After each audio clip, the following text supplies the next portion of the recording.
Hello, hello. Am I active? Am I good? Hello, hello. It is me, Huffy, your bear. Back at it again. Good morning, guys. Good evening to you, to those whose evening. And I'm here. Welcome, welcome. Hey, Aggie, how's my Necras doing? She's doing okay. She is, where is she? Level 66. M3'd. I haven't done any other skills yet, though. We can bring her up to, I'm keeping the others at like 69 or 70.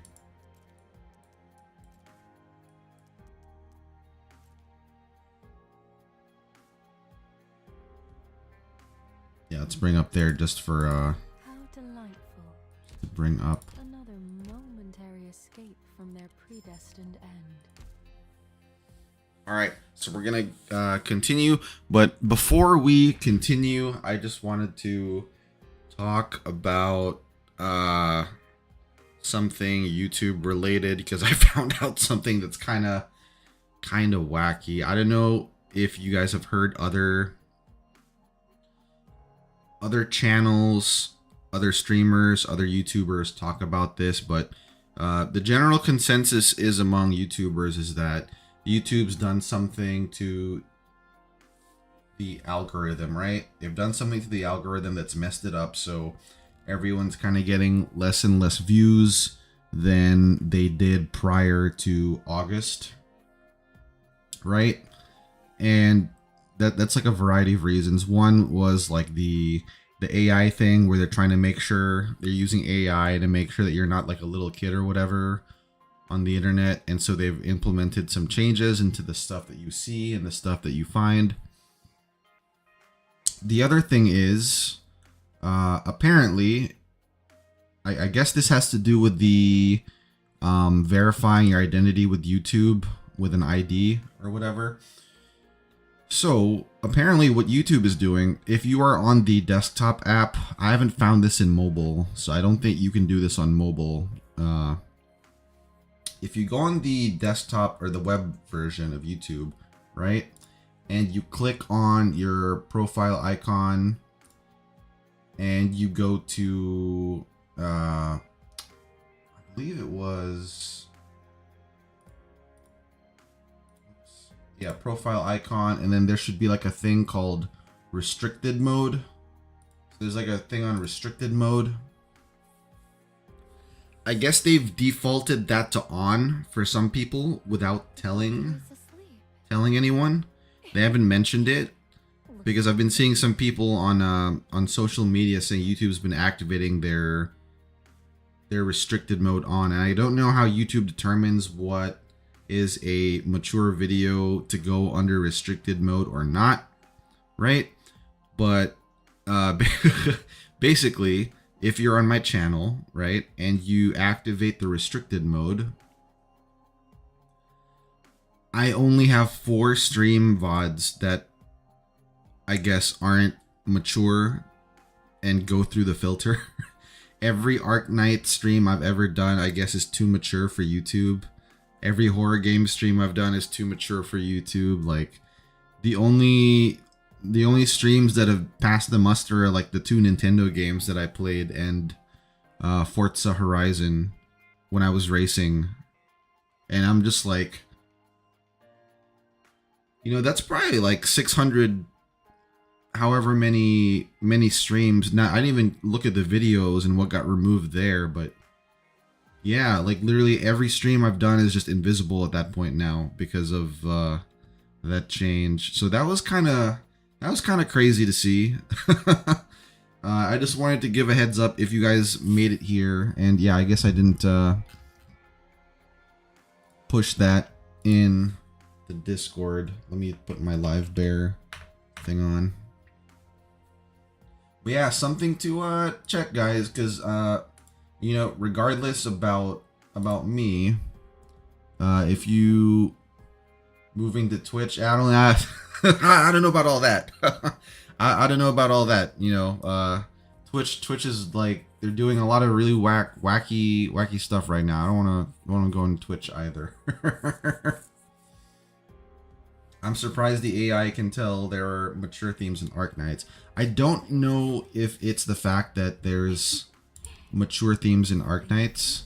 I think it might be because I curse every once in a while. I don't know if their AI is like going through the dialogue that I say, you know, and they're like, oh, this bear's cussing. He's probably too mature for general audiences, but that's happened. So I'm gonna try not to curse this stream. We'll see if that experiment works, right? And then we'll continue on. But yeah, that when I saw that though, it really took me aback. Is that really 3 days remaining? Wow. Yeah, sorry guys. I meant to stream the continuation of this earlier this week, but it's been kind of wacky work-wise. All right. Let's just go ahead and continue on here.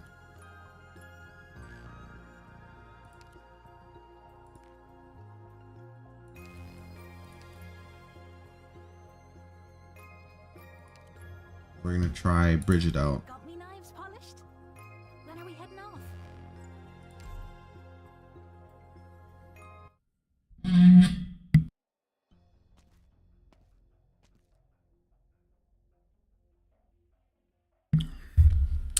Wait, really? Allowed to curse now, including the first? I didn't actually hear that at all.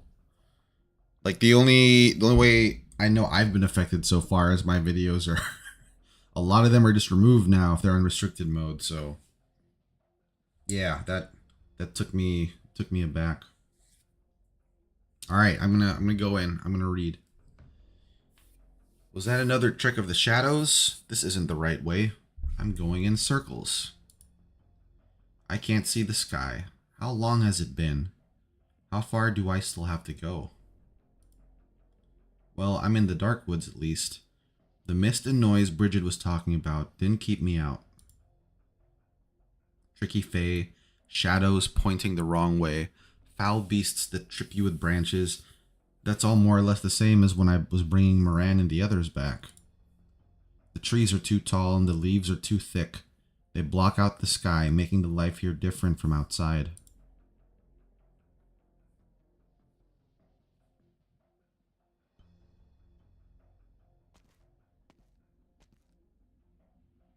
This is the right path. I'm at the heart of the dark woods now. The scenery seems different from before. Where did the red and gold of autumn go? Why does it look like this? The black mist. So the woods are rejecting me after all. Loshini grabs her weapon tightly. If Nemos was right, and Dublin never returned after leaving the city, then they were likely swallowed by the mist. But it shows no sign of aggression. It simply lingers. Does it reject me? No, it's closer to indifference. Disappointment? Why? There's no answer except the rustling of leaves. Loshini shakes her head and cautiously goes around the mist, choosing a path that looks like it has a light at the end. The mist remains indifferent to her passage. The fae that delight in leading travelers astray are nowhere to be seen. So it's treating her differently.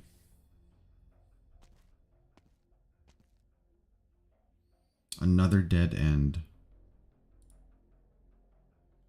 No time to waste here. I'm sorry, but I'll have to burn a way through. You're overthinking it. Who's there? Take a guess. You. How could it be? You're that gentleman from the city. I wanted to ask you something, but you... Indeed, hardly the most amicable of partings. Since then, I've been following and watching you for a while now. Consider it a way of reflecting on myself. I'll admit you're not quite what I thought, but this is no time for small talk. Do not burn the trees. It should be enough to illuminate them with your fire. See for yourself what they really are. what they really are. The leaves are razor sharp. The brambles are hard and the branches have a metallic gleam. What is this? That's not important. What's important is that your fire can't burn through it. Now follow me. Hurry before the black mist changes its mind. We can talk later, but if that thing is in a bad mood, there won't be anything left to bury when it's done with you. Isn't that a dead end? Why do you put so much faith in what you see? Just listen and move. Hey, Rhoda, welcome in, man. We were just chatting earlier about YouTube policies and their AI usage and how it's affecting channels. I just realized my channel got affected too. They didn't just tell me straight up. I had to find out. Some people got put into restricted mode, which limited their ability to view content on YouTube, and my channel was heavily affected. Pretty much every stream I've ever done is invisible if your account is set to restricted mode on YouTube. I don't even know how my streams are considered mature. I'm just a bear, you know? Why is a good question. Alright, continuing on. This is the path I took when we came to Now Circe. So this is where those trails lead. If you don't mind me asking, are you in the forest, Faye? Don't be ridiculous. I have nothing to do with them. The woods, though. Centuries have passed, but it's hardly changed at all, other than the black mist. Ruins the view, really. We'll be out of the dark woods soon. Now could you... This really... What's happening? Look behind you. Reed! Reed, we're here! Oh, it's Moran. The refugees appear on the well-lit edge of the woods. What happened in the city? It's like the black mist got angry the moment you entered it, cutting it off from the outside. It's been days since anyone went inside. A few people were hunting on the outskirts when they heard sounds from within and saw what looked like fire. Whenever something similar happened before, the Wakemen told us not to approach the woods. This time, though, we recognized your fire. We could hardly ignore it. You shouldn't have come. It's dangerous here. Then you shouldn't have either, not on your own. We all learned our lesson about letting you go off alone after waiting for you in the marshes outside Londinium. We trust you, so please trust us back. Thank you. You're welcome. Let's go back to camp.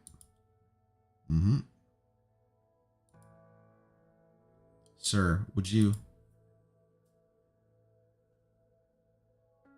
Who are you talking to? Is there someone else with you?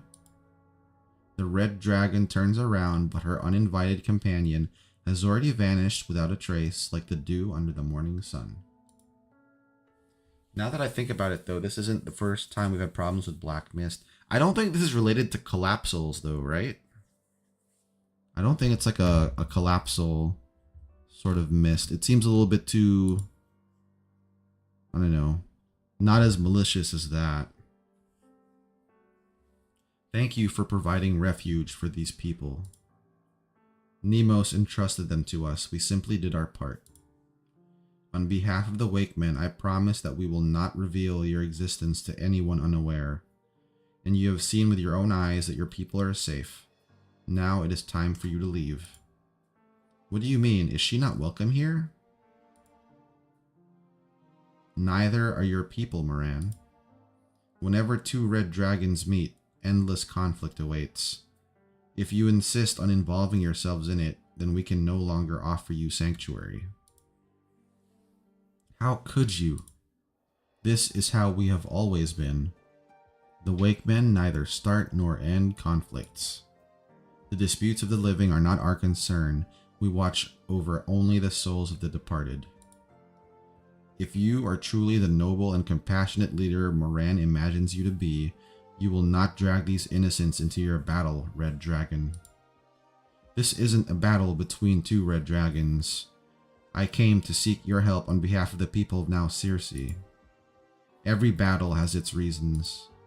It's not an excuse. Reed wouldn't do that. Excuse or not, the disputes of the living are none of our concern. A hard-learned lesson with bitter fruits we continue to taste to this day. Now leave. What if I'm here to ask you to hold a funeral? A funeral? In that case, the Wakemen will welcome you, but for that, and only that. Now tell me the name of the departed, their deeds in life, and present the remains. His name was Kulan. He was a blacksmith. Kulan? How did he die? The purple flames of death took both his life and his will. Not even my flames can help him now.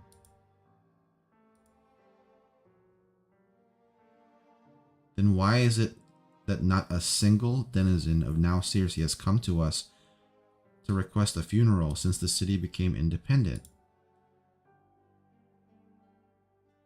So it transpires that the first Now Circean to be mourned since the end of the war was not taken by war at all.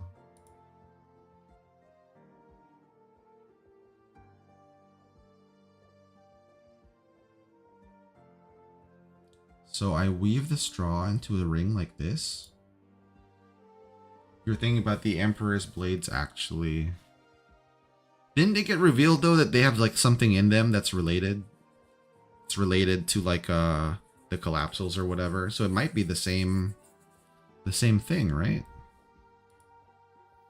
I remember when the farmers put a wreath on your head praying for a good harvest next year.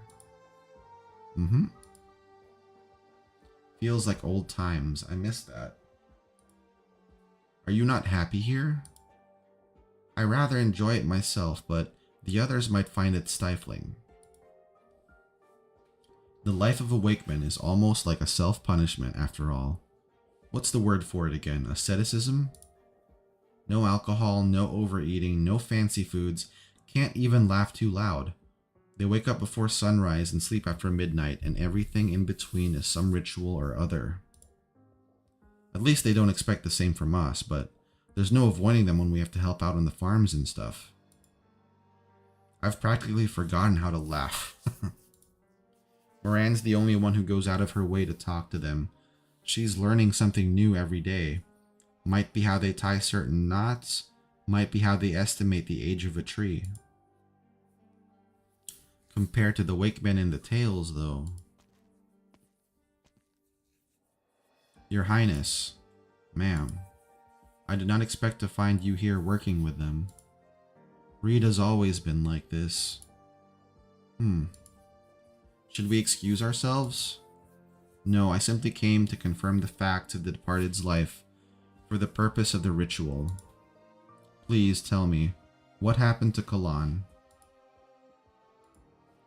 I will tell you all that I saw as I saw it. I hope it makes you feel something.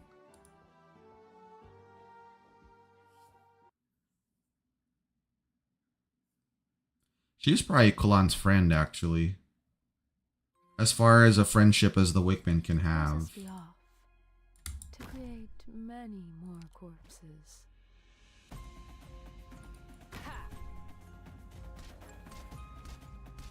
Alright, we are gonna deploy Brigid. Weather not looking too good. No mind. Bring it on, bastards!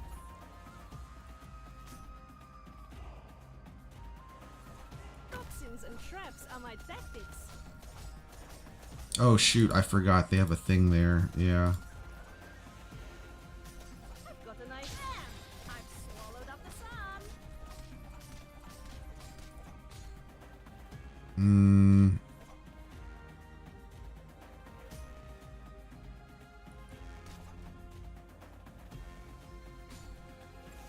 I accept your invitation. That might not even be a good place for Necras.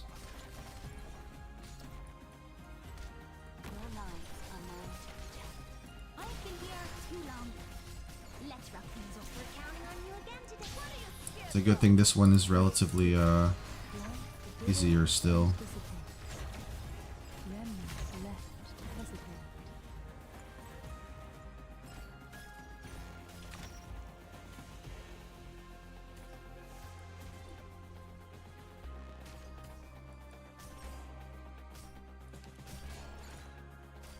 Hear the roar of my chainsaw.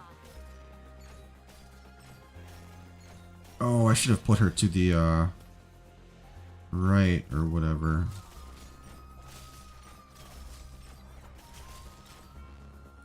I'm ready to fight. Here's something yummy for you. I've got an idea. What do you fear most? Relax. I'll always help you Oh, out. yeah, we need to keep that activated. Never mind. Nightmares come with me. Guys, I'm prepared this almost burn. You needn't fear. Anyone hungry?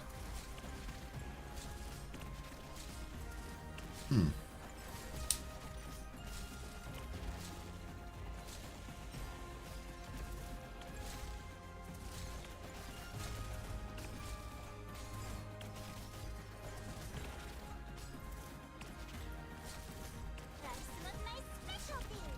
I'm actually worried a little bit about that bottom part.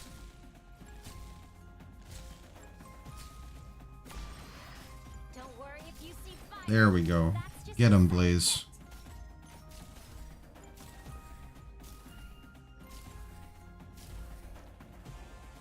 Whew, almost dozed off.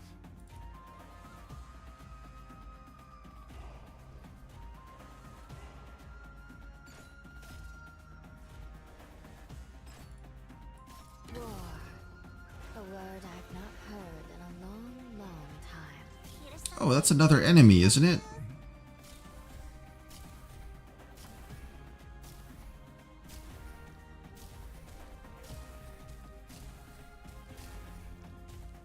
That is another enemy, but it's out of range. I see it. Alright, Necras. First, remember the combat name. for power and glory. I will complete my assignment. Push forward, Commander. Branch and bone bear reeds. Mounds There we and go. clears, blue fields. Allow me to stop. Come, bless me if you can. Accomplished.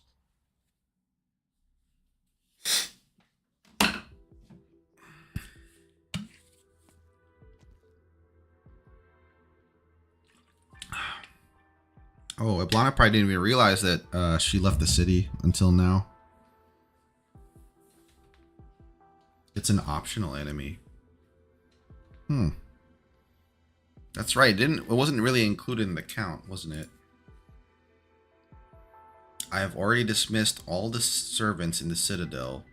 These footsteps, then. Wait, this guy survived? Your Highness. Ah, it's you. Did you need something? You aren't going to ask how I returned?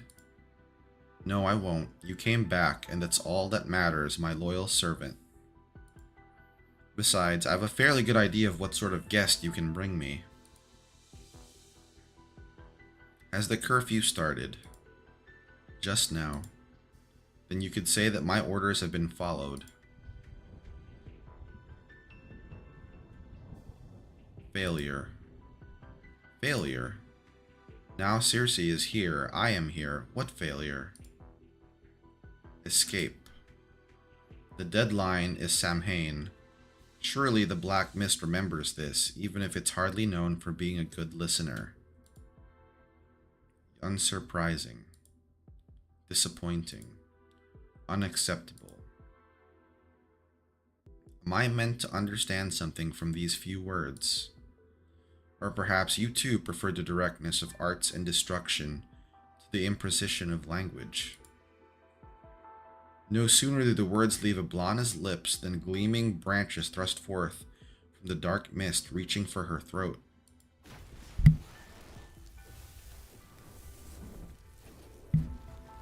At the same time, her spear penetrates the thick mist.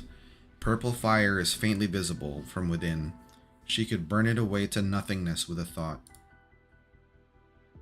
But the branches never find Ablana's throat and her purple flames never ignite.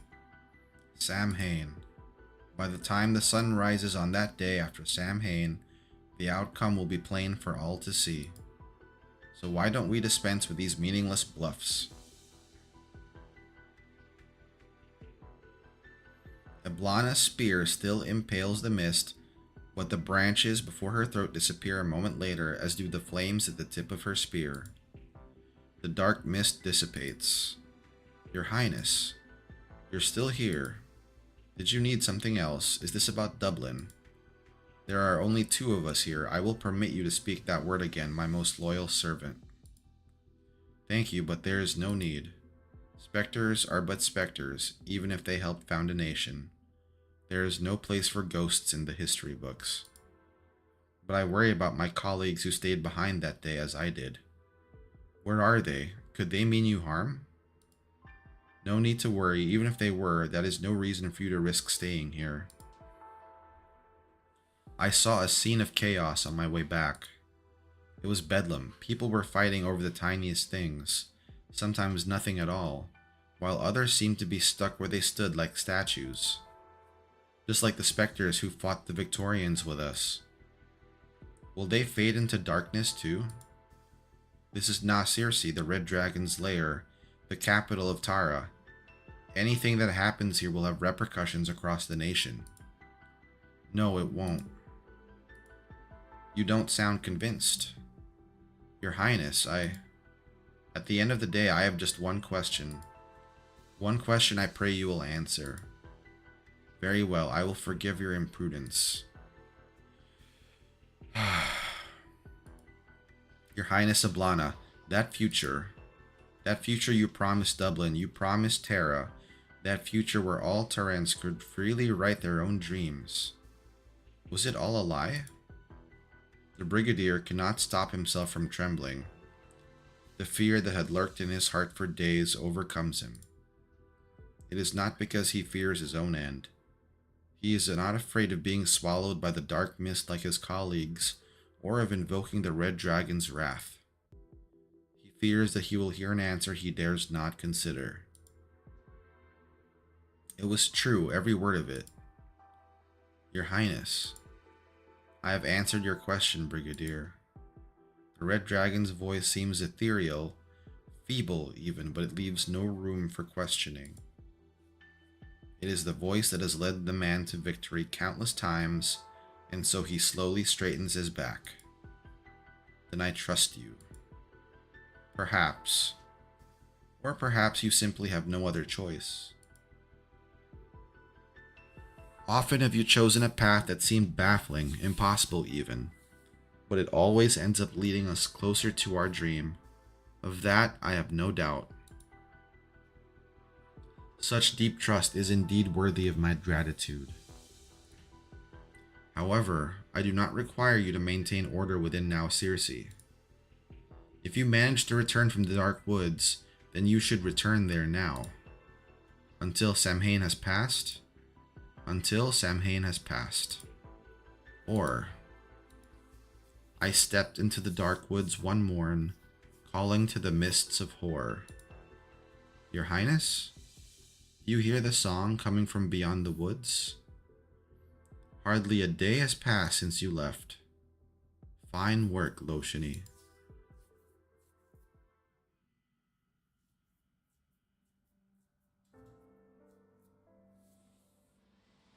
Is that what's been happening in the city? Reed, your sister, what is she planning? I don't know. Someone once told me that her plans would only ever be beneficial to Tara. Now, though, I can trust neither her nor the one who made that promise. Are you still not going to help her, white woman? She came for a funeral, and we will only accept her for that. I have learned of the deeds of the departed. Bring the knots and wreaths and come outside. The funeral is about to begin. The people set aside their differences and stand up in silence.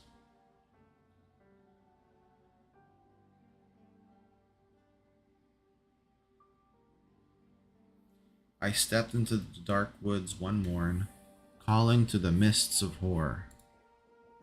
I trod upon the road heading out to war. No pipes a singing, nor battle drums a roar. Only the bells behind me, through dew and fog their rings do soar. The wake men sing softly, each attending to their own duty. Some adorn the coffin with knots and wreaths. Some lay firewood and kindling around it. Some distribute candles to the attending refugees as they continue to sing. Tiny lights begin to sway throughout the camp. Loshini has a candle too, which she carefully lifts in front of her chest. Excuse me. Go ahead. I didn't know the departed, and I don't really have much to say, but where I grew up, people talked freely at funerals. Certainly, this is how Terrans honor the departed. Life should be celebrated, even after its end. The joy of the living is consolation to the dead. You are free to talk amongst each other. I also made some snacks.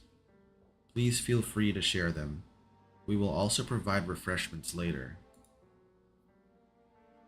However, we must request you exercise restraint, considering that Mr. Kulan died before his time and under unfortunate circumstances.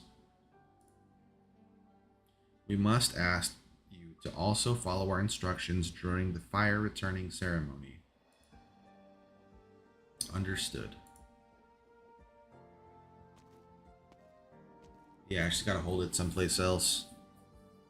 Is this how your folks hold funerals, Moran?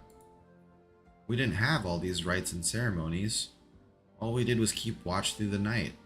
No clue what this fire returning thing is either. Guess we just follow their instructions. Have you ever been part of a ceremony like this, Reed? I see.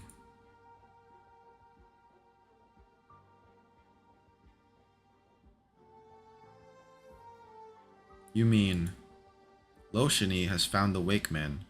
The hero's funeral has begun. I stepped into the dark woods one morn, calling to the mists of horror. Do you know this song? You already know the answer. I lead the young into battle with it more than a few times. What does that mean then?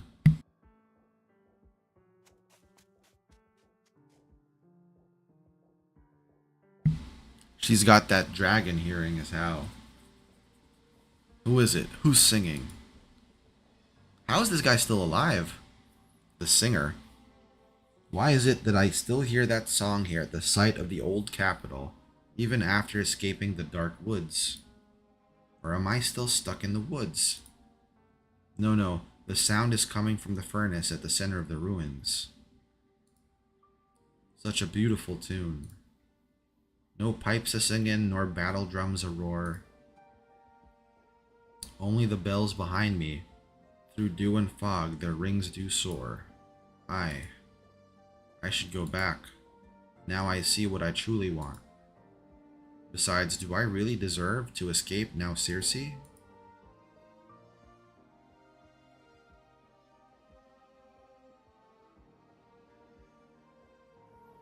Here, Emma, today's bread.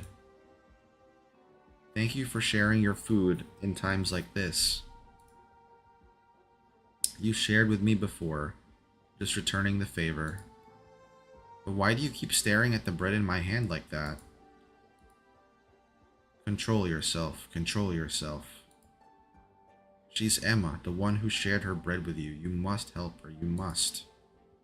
I'm fine, Emma. I just meant to say you've been bedridden for so long. There'll be tough times ahead. No pipes a singing, nor battle drums a roar. Why are you singing that? Someone's singing in the distance.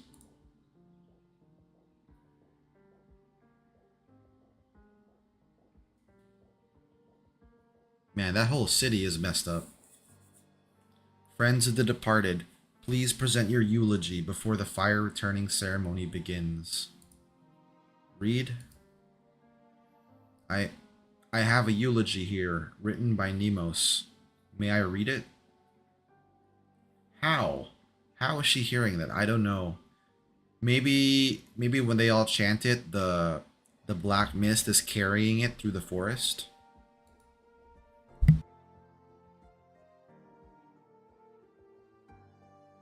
That's the only thing I can think of regarding that. Of course, go ahead. Dear Kulan, letter. Kulan, perhaps it won't be long before I join you.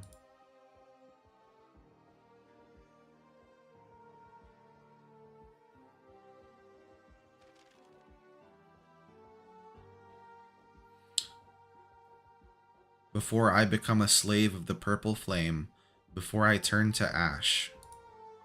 Perhaps there won't be anyone to free me from an afterlife of eternal torment. But I've never forgotten what you said to me. You said you wanted to be a hero.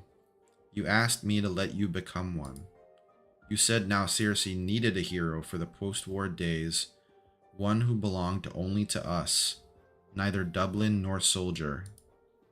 You said that nearly everyone in the city had lost something important in the war, be it a partner, a child, or a future. Without a hero, an exemplar to understand them and fight for their rights, one who would also set them right should they go astray. Without that, they wouldn't have anything to hold on to when the war ends, when they have no one left to hate. I agreed and assented to your request. You took Theo in and helped the people who'd lost their livelihoods. You thought everything was on the right path, so you proposed the statue. You became fully immersed and took on a great burden. By the time you realized, it was too late. Now it is my turn to carry this burden, one too heavy for any single person to bear. To bear.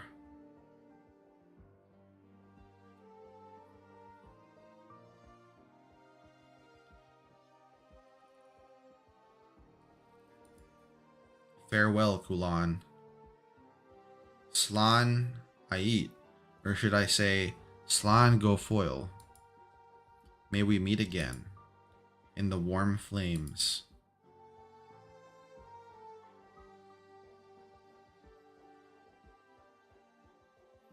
As she finishes, a flame is thrown into the kindling surrounding the coffin, igniting the firewood.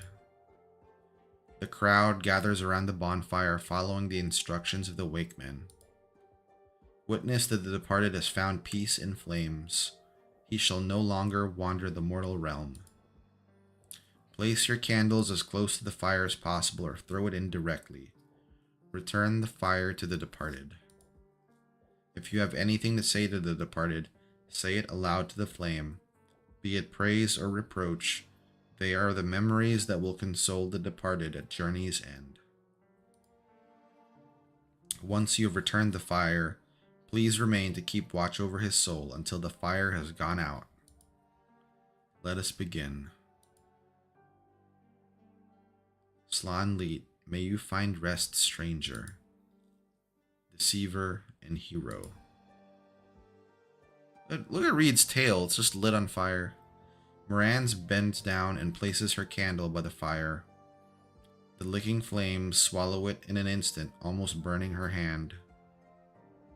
I'm surprised Nintendo didn't try to sue Arknights for that design. Do you want to come closer to the fire, Reed? If there's anyone here who doesn't deserve to pay respects to Kalan, it would be me. You couldn't have saved him. Moran? There was no place for him in the Red Dragon's lair from the moment he made the choice to truly become a hero.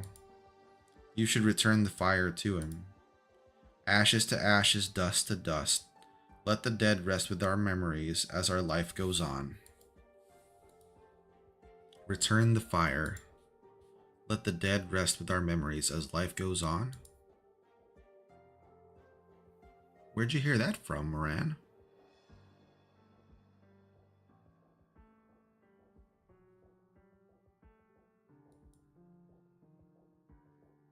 I guess she returned the fire. While Loshini is lost in thought, the others continue to return their fire and then sit down some distance from the bonfire until she is the only one left with a candle in her hand. She walks forward in silence and tosses the candle into the blazing bonfire. The dead are gone. All their ambition, obsession, realization, and desperation turn to fading smoke and silent ashes in the flames. Not bad. A solid win. You know, I'm hoping that that Iblana doesn't infect the landship with her purple fire. That would kind of be messed up. I don't think she... Well, it seems like she made some sort of pact with something. I don't know what.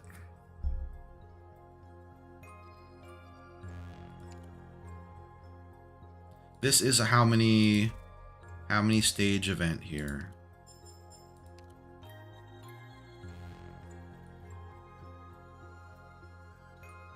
Eight stage. So we got about 3 more. Do I have enough time to do that? I think so. Let's hop to it. Also, you know, guys, the artillery operators, they shouldn't have been nerfed, honestly. Given the fact that their artillery is supposed to go like a mortar, right? It's supposed to go in an arc. It should not be affected by these trees. It's supposed to go above them. It's kind of lame that it gets affected in that manner.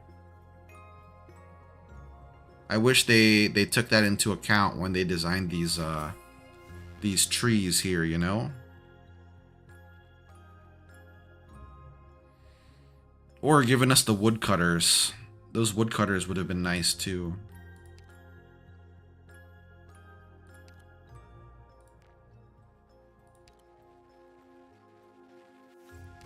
Fire whistle at your service.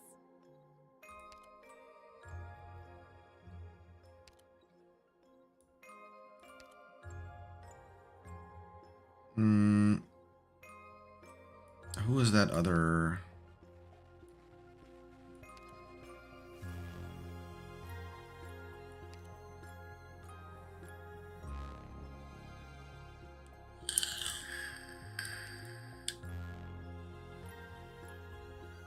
That other one. Other one that I'm thinking of. Ah, Hoderer. Yeah, we'll take Hoderer. If conflict is unavoidable, a swift end is a form of mercy. Also, let me know if it's too loud or too quiet, guys. So you won't go to the city, even to perform a fire returning ceremony. What you've described is highly unusual. We cannot simply take your word that the residents are no longer among the living. Besides, the fire returning ceremony is just that, a ceremony. Do not expect it to be anything more than that. Very well then, you may return, Wakewoman. Thank you for your help. You intend to go back to Now Circe even without us. Moran and the others have settled in well and I've done what Nemos entrusted me, so my work here is done. Take care, Your Highness. I will. The Red Dragon sets out in the direction from which she came. Everything that happened yesterday seems but a distant shadow now, but also a tiny spark of flame. Return the fire. He's back. Have you made up your mind to go to your death? The stranger. Good timing, sir. May we talk, if you will help me? Did your Red Dragon history lessons ever teach you about a poor wretch by the name of Labratak? Excuse me? I'll take that as a no. After returning to the palace for the first time in years, he never even had the chance to see his brother before the guards took him away and plunged a sword through his chest. I know the story. Then why are you so eager to follow in his footsteps, and have history remember you as a fool. Leave. You've seen your sister and you're still alive. In that, you've already achieved more than he ever did. The story of Labratak and Alil is not the story of me and Ablana. Fine, let's say I was willing to hear you out. What did you want to talk about? The city's fire returning ceremony. I just wanted to find someone to help with the preparations, but you seem to know a lot about the history and tales of Terra, so I was thinking you might be able to help. History, tales. We can talk on the way. Come. But that's not the way to the dark woods. Just follow me. It worked out for you in the woods, didn't it?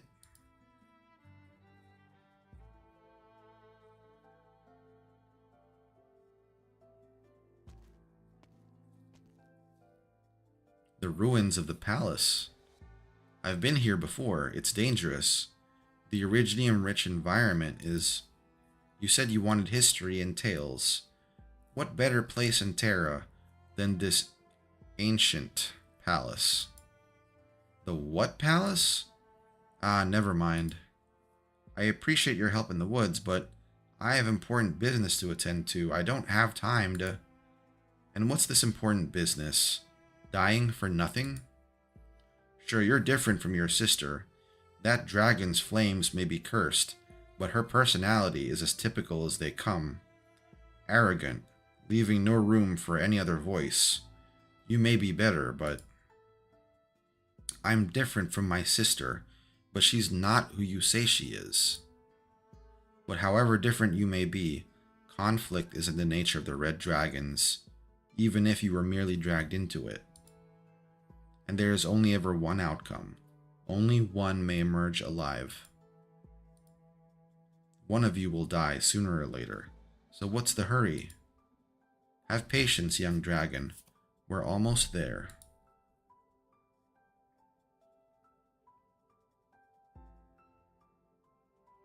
Is he gonna give her some sort of artifact?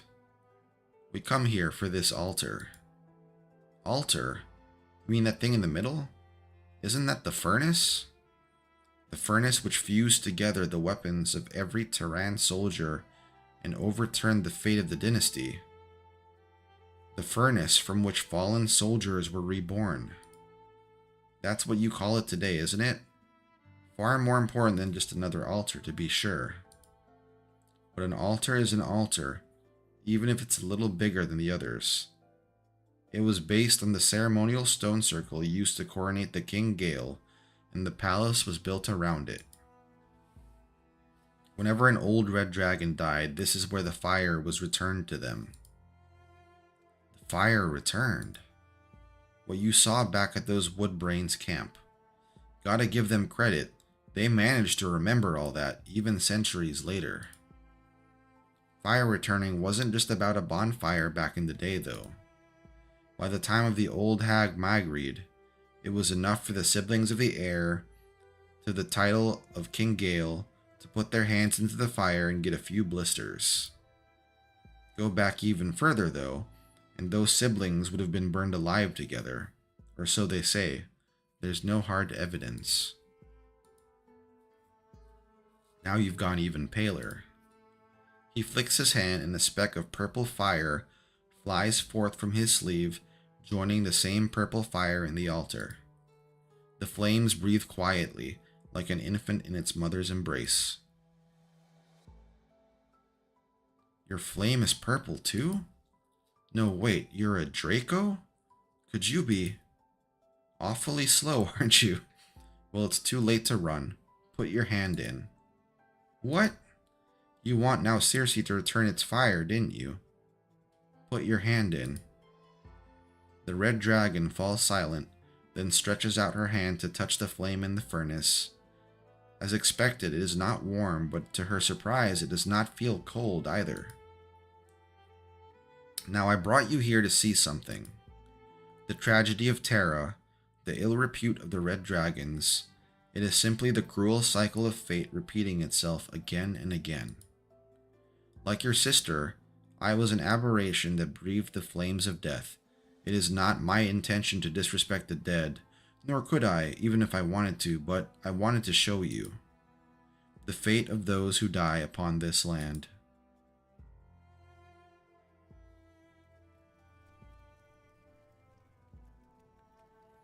Is this where we should begin? Understandable. Of all the recent events, it is the most significant.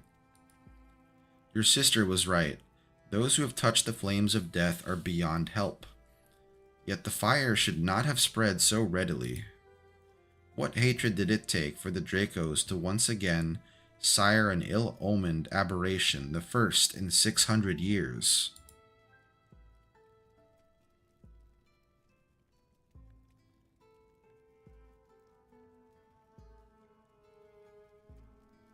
Ah, in him. If you ask me, he slept in far too late. Could hardly drag himself out of bed by sunset. Of course he became the sacrifice. Even you should not speak of the dead so lightly. Do not justify it as a sacrifice. You can only say that because you've seen too little. These feelings will pass soon enough once you're used to it. See, here comes another sacrifice.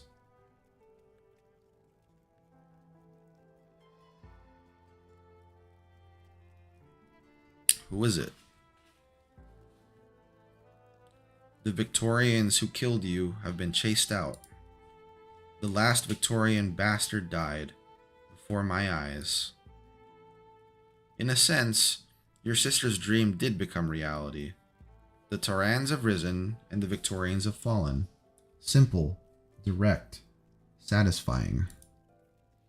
Were you one of the bystanders too? Don't get caught up on that, child. You know what I am.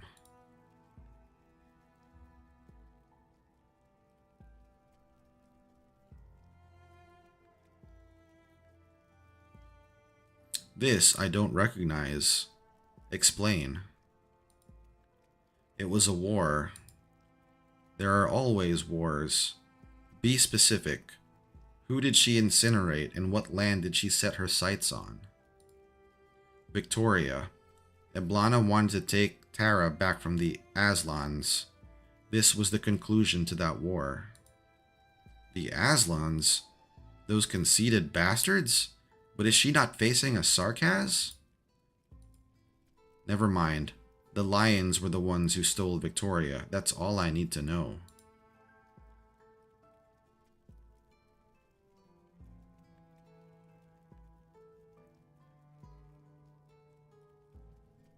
I don't need you to tell me what this is, just as I can tell the expression beneath the mask. The satisfaction and joy that only appear on a red dragon's visage in the face of certain death. No, that wasn't joy. It was the opposite. The opposite? Maybe you were simply gravely injured and started hallucinating on the brink of death. But as I said, this is simply repeating the past. Cities may ride on wheels now, and the master of the realm has changed hands, but what's inside never changes.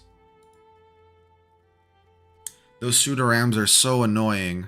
So annoying to fight. I hope so too. What is this, your home? Where did you learn to point your blades at each other? Who's this man? The Earl of Warwick, our foster father. Eblana said he helped Taran see hope, a hope they could see but never reach. That all he ever did was drive thirsty travelers mad with mirages. In his hand he held a delicate thread. On one end were the Terrans who had rediscovered their name. On the other lay the oppressors who had trodden on them for so long. That thread was my sister and I. Looking back, perhaps he was the first to be affected by the purple flame.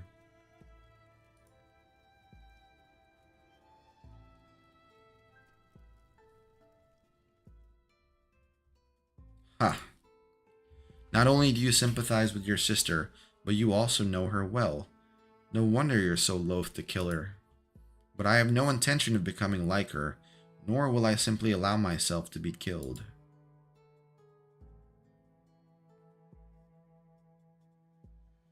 These events, this history you had me recall, what are you trying to tell me? That the history of Terra is nothing but the continuous accumulation and recombination of ruins of the past. What you have seen, I have seen too. Nothing new can be found within. What I see are not ruins, but the source of the flames. The flames in now Circe are indeed my sister's fire, but they are also the great sorrow behind the bloodshed left with nowhere to go. It was the war, no, the pain, the oppression, the things taken from them which began long before the war. That's what lit the fire in their hearts. My sister shaped their sorrow into hatred, which scorched the fields of Terra and drove out the Victorians.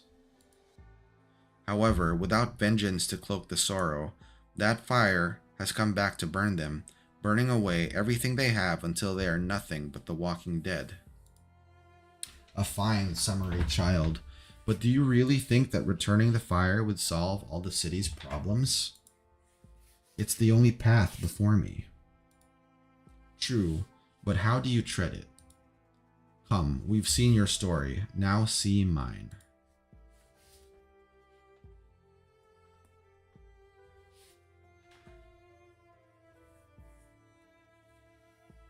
I guess that means ancient tongue. Don't cry now, it's just a cloud beast. But I raised Greyclaw from when she was a baby. They say your fire is different, deity. You do not heal the living, but instead bring the dead back to life. They don't come back, it's just an empty shell. Even if it's just an empty shell, please. I want to hear Greyclaw's voice again. I guess that's his daughter?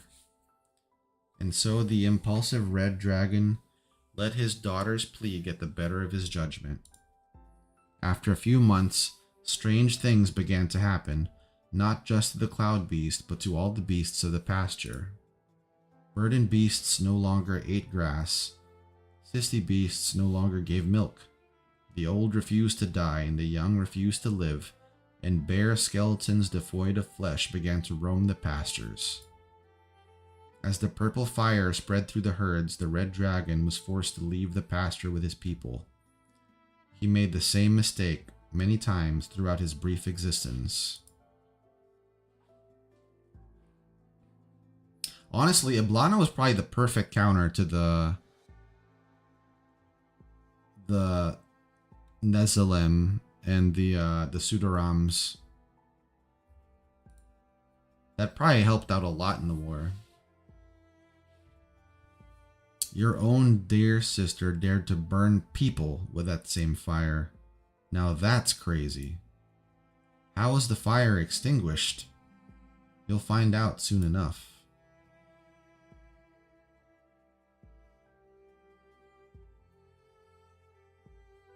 This is the Citadel and now Circe. That same corridor? No, but your mistake is understandable. We simply took a large step back in time. This is how the palace you currently stand in looked 600 years ago. It's incredible how stonemasons centuries hence have managed to perfectly recreate it in this Na Circe of yours. So what happened here? Here, huh?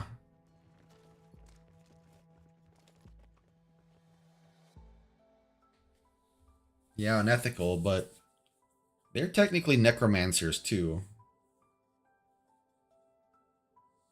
Labratak the Fool had made too many mistakes, the likes of which you have already seen. He grew weak and felt his end coming. On the eve of Samhain, he came to see the brother he had not seen for 20 years, bearing the finest gifts his nomadic life would allow. He even convinced the druids of the city who oversaw the festival ceremony to take him to his brother. Touched by his familial love, they led him to the city, but he failed to realize when his guide's silhouette, voice, and demeanor changed, not until it was too late. He was taken to this very corridor, and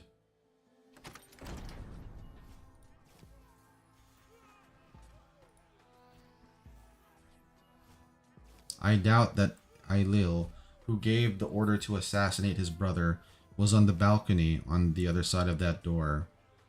For my eyes were wide open until the very end, but I never saw his fire through the gaps.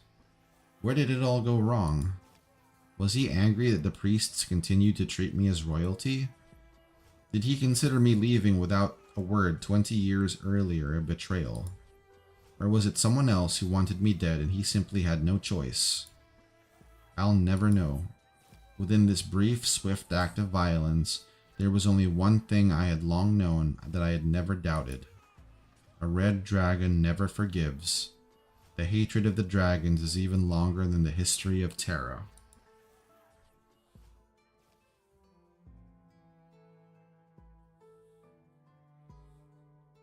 But there is more I want to tell you. After I died, Ailil ordered my coffin dragged through the city for all to see the end that befell me. And so purple fire raged through every pasture I had stayed at with my clan. Life turned its back on all who touched it, only death remained. 7 days later, the priests returned my fire to me at a clearing outside the dark woods. And only when the fire was returned to me, was extinguished, did the purple flames in the pastures begin to subside. It was only then that the last vestige of my consciousness that remained in the flames after death faded into darkness. All living things that touched the flames, people or beasts, were turned to ash. Your sister spoke true. The flames will continue to spread as long as she lives. But she is a typical red dragon. She is not so noble as to give up her life to save those who have yet to survive. If she is inviting you back, then it is certainly a trap. Run, call for help, yell. Find someone who is her equal to extinguish the endlessly spreading flames. That is the only way. But what if she has already decided that I'm the only one worthy to dance with her? What if I can't abandon the lives of the city to their fates, as long as there is any chance of saving them? So you'll return the fire to someone who's still alive? Yes. And what if that doesn't work? Regardless, I'm going back, no matter what.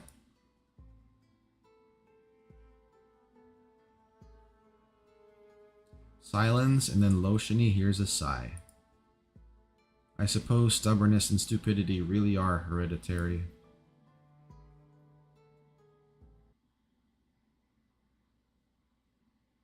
Yeah, like he might as well be like their... Let's go! Probably not their long-lost grandpa or ancient grandpa, but definitely related to him, I guess. Good scenery here, Doctor.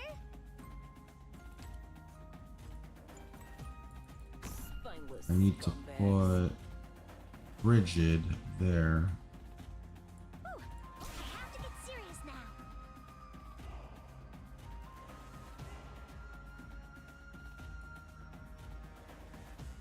Weather not looking too good. For power and glory! May be a little gruesome, but I love shredding steel and crushing bunkers. Just tell me where to meet Abel at the Caltheron.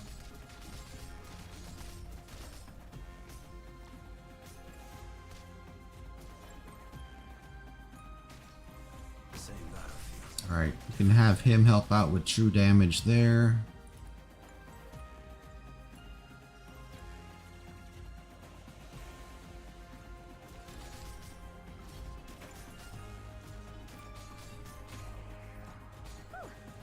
Dude, what is this thing on the left?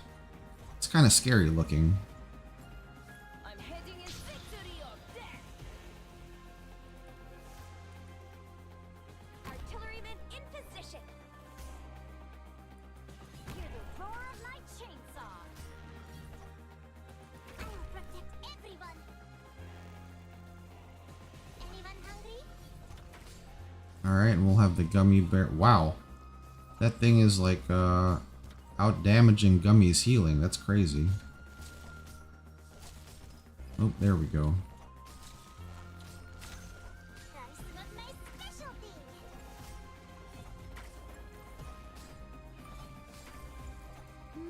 It's just taking a while to move on, too. Jeez.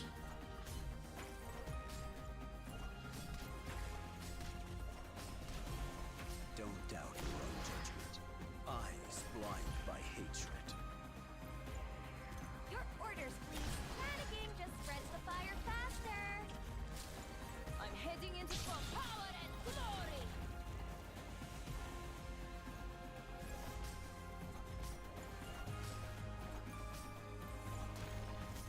I'm heading into the thick of it. We'll send Zima back. Spring breeze. Here's something yummy for you.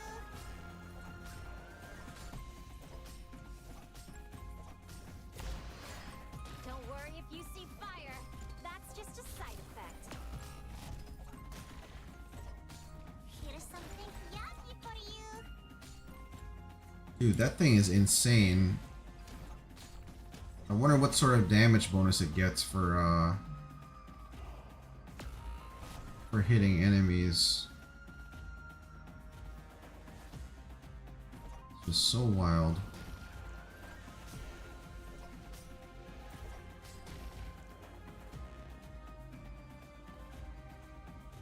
It's even moving like a Silent Hill monster.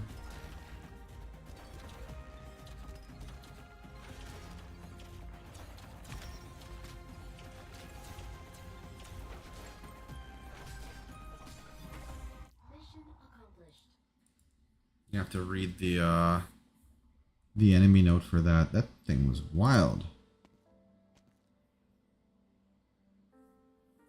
Yeah, they're cute, harmless little bunnies when you can see them. This is far enough. We're already at the Wake Men camp. Your sister roused me from my slumber. You could always return me to it with your own flames if you want. Read. A golden-haired Pero leaps off the back of a burden beast and rushes toward the red dragon.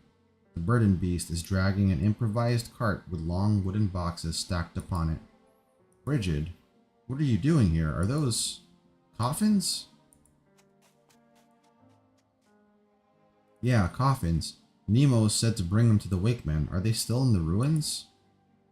Say, is there someone with you? I can smell that same burning stink, and I could swear I heard you talking just now. No, I'm alone. These are dead folks. The type who'd pulled their own arms out of their sockets to bite at their imaginary enemies if you grabbed their hand, along with the poor wretches they tore to pieces.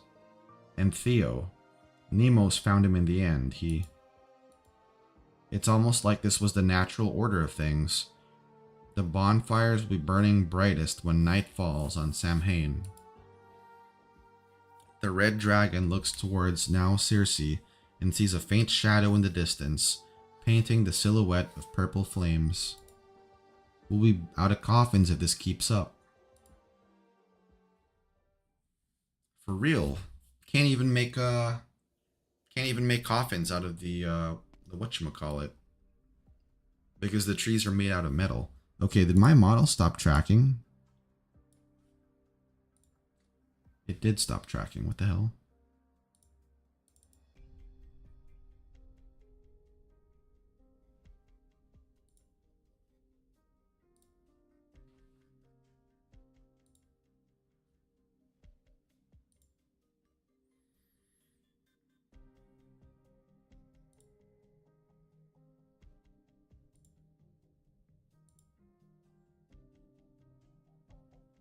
There we go. What the hell was that? Okay. I hope Bridget made it out of the city, and that mist in the woods is thin enough for her to follow the trail. Blast it, Kulan left a few unused weapons in his house. I can't let anyone see them. And this fuel. Explosives? Her Highness Loshini might find a use for him. No, what's the point when every servant in the Citadel has already been inflicted by the purple flames? Besides, the greedy red dragon has already sent them away. Almost as if she's preparing for a showdown with Her Highness.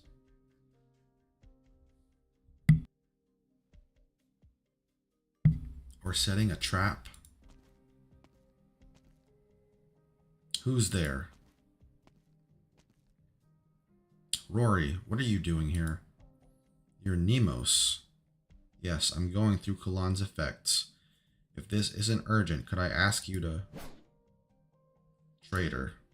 Have you gone mad? Oh, silly me, of course you have. We all have. Traitor. I still can't bring myself to kill them, even if they might as well be dead already. Huh. I'd better drag this fellow back home. Could do without the unwanted attention. Might as well just tie him up, right?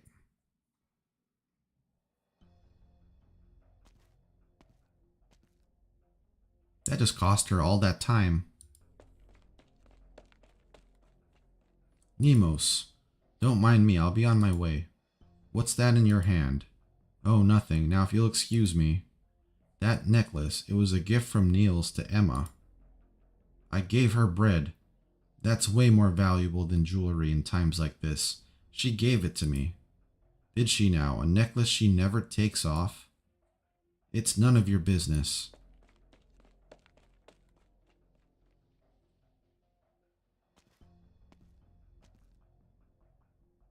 I always felt bad for this one. Nemos, you stayed behind? I thought all the Dubliners left the city. Don't tell me you're one of those living statues now who refuse to move or talk. I might be soon. Why did you bring them up? Sam Hain begins tonight, so I went through the houses of the missing people and found plenty of good stuff for the party tonight. Sam Hain? Party? About Kulan, well, he was already on his last legs by then, and I didn't really... Let's not talk about that. Look at all this stuff. It'll be a night to remember. The woman shows Nemos her bag, revealing a bottle of curded sissy milk, a few long-since sprouted potatoes, and several bare bones. Just wait for me, Nemos, Kulan. We'll have a fantastic Sam Hain. Only when the woman has already disappeared around the corner does Nemos remember who she is.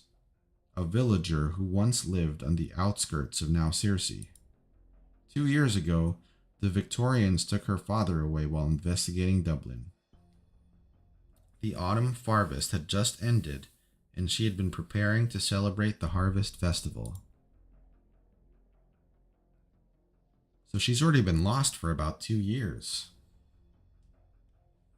What Loshini hears about the situation in the city exceeds her wildest imagination. I must go back, now. Wait for me, I'll come with you once I've delivered these folks to the Wakemen. Are you sure about this, Brigid? It's dangerous in the city. If I fail, there may be no survivors. True, but I still gotta go. Why? Because it wasn't like this before. The city folk never had much to spare, but they always had a cup of water for me when I delivered their letters. They didn't see me as one of their own, but didn't walk away with a sneer when I told them nomad legends either. They listened. And they definitely didn't bite, claw, and punch at people like they do these days. Like the Walking Dead straight from a story. Who will the nomads deliver letters for if the city dies for real? Well, that's one thing to consider.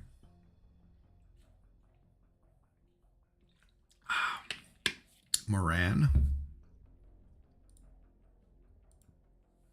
The second shipment of bodies has arrived from Na Circe. I must make the preparations. At this rate, it won't be long until the 3rd, 4th, or more. Are we really going to ignore it? As I've told you many times, the Wakemen do not take sides. It is not our decision to make. Are the Na Circans not Terrans too? Why are we standing on the side watching when the Terran capital is marching towards destruction? I know you came back with a red dragon. You fear she will meet the same fate as Labratak. But we were the ones to send Labratak to his doom. We are descended from the priests that once officiated the ceremonies of Terra's royal Paris. Our ancestors moved by Labratak's plea, welcomed him back into the palace when Ailil's stance was ambivalent. The flames of death that spread through the plains of Terra were only extinguished 7 days after his death, when our ancestors finally returned his fire to him. They then left the palace of their own accord, going into self-exile on Labratak's former pastures so as to never forget the lesson, and thus the Wakemen were born. I'm sorry, but Reed isn't Labratak, and history is not a cycle that repeats itself endlessly. I don't know, Calcit might want to have a word. If it were, Reed would have already died in that citadel. Even her tyrant of a sister was the one to free Terra from Victorian rule. Fates are often like, but always differ where it matters most.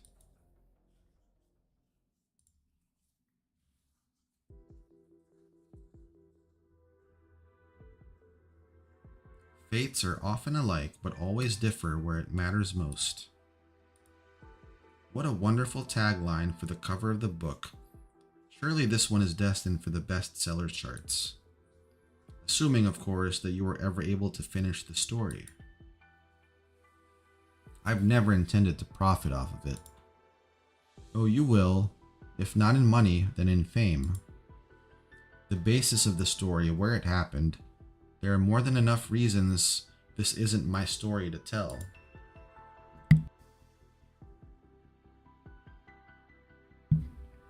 Besides, what happens next? That's what I wanted to ask. Did Loshini go back? From this point on, what I've seen, what I believe, and what I've said all contradict one another, which is why I've lost sight of the ending. Feel free to take up the challenge if you're up to it. Give this dance between the dragon and her reflection whatever ending you please. Oh, is it all the same if I tell it myself? Of course, ma'am, as you will it. The writer raises his mug, which is almost empty now, and toasts the woman before him. Once again, he swallows the bitter brew, half expecting the sweet aftertaste that he knows will never come. Did I spook you? You got so polite all of a sudden. It makes me feel impertinent even pressing the question. No, but I must make it abundantly clear that everything we have discussed until now is no more than idle chatter. You understand, don't you? The woman sits straight and does not say a word. The writer can only attempt to guess whether she is still smiling through the shadows. Well, what are you waiting for? I've nearly finished my drink. I've fallen into the same conundrum as you. If this is as far as both your references and your imagination go, how could I possibly put the Red Dragon's ultimate fate to paper? I've already said all that I'm able to. I refuse to give this story an entirely fictional end, one that not even I could believe in, even if the alternative is that there's no ending. If you don't have an answer either, then no need to waste your time here. Leave while it's still early. Is this because you do not remember, do not understand, or is it because you wish you never knew, never understood? What? What are you getting at? You've never lost sight of the ending. It would be more appropriate to say that your eyes have become clouded by too many creative liberties. Shall I recount them for you? Treasures leading people into the darkness. Kulan dragging the statue into the square by himself. And virtually everything related to the dark mist in the woods, from the rejection of Brigid to the food carts returning to the city on their own, to Loshini becoming lost in the woods, to the Brigadier and Eblana's meeting in the city. If these creative liberties have created the contradictions in your mind, then it is my responsibility to set them on a path towards the ending. Shall I supplement the story with my own observations? I'll take that as a yes. This is definitely Eblana. Perhaps they will lead you to a conclusion you can be satisfied with.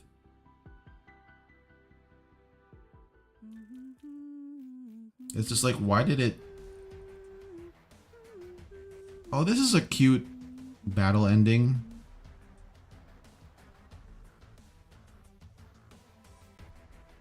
I like Bridget. I'm just wondering why she's wearing Crocs. She's like wearing Crocs like to battle.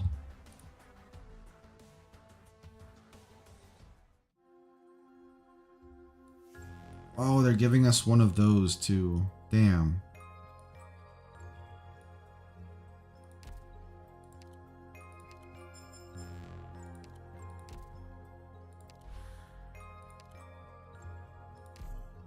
Death of a romance.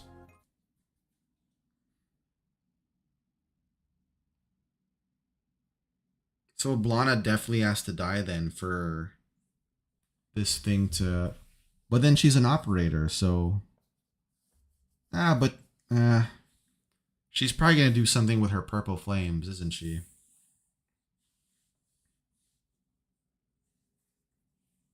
Yeah, that's why it's so charming. She's just humming, you know?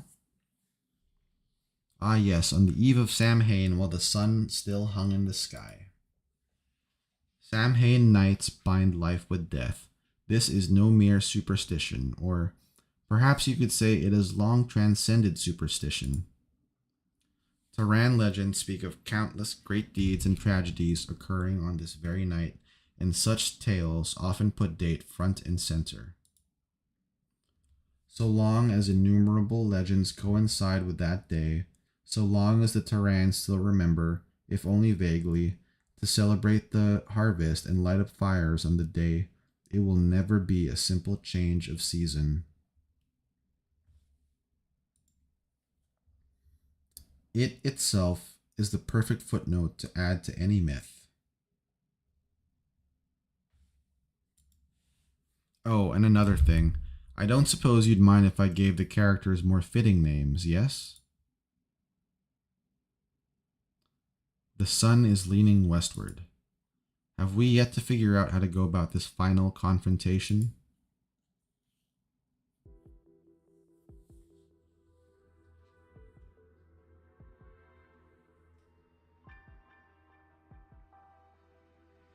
It's a Blana Lily and Lotiony Lily. Why are you hiding in your room at dinner time again? Is Dad angry? No, but he will be soon. I'll be down soon. What's that on your desk? Nothing.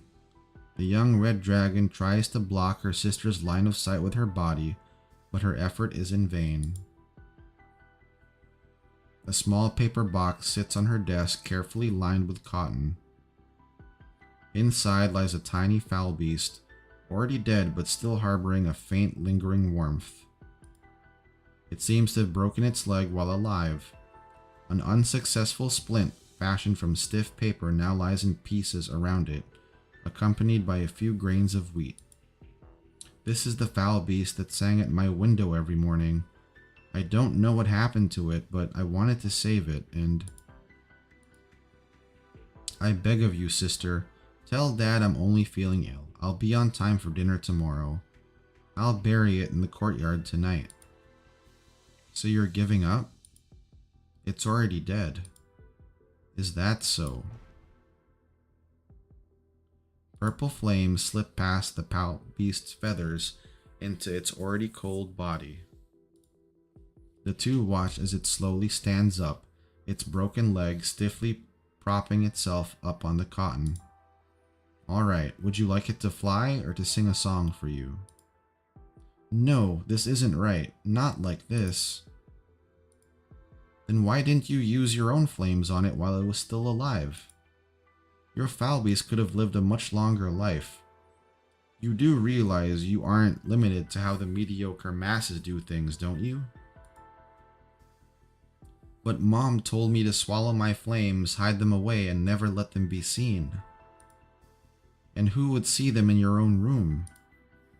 The young dragon looks away to avoid her sister's eyes, but finds her gaze landing on the foul beast standing on its cotton bed instead. Purple fire burns in its eyes, and even the way it tilts its head is the spitting image of its sister. Or do we perhaps still harbor unrealistic fantasies for how this could end?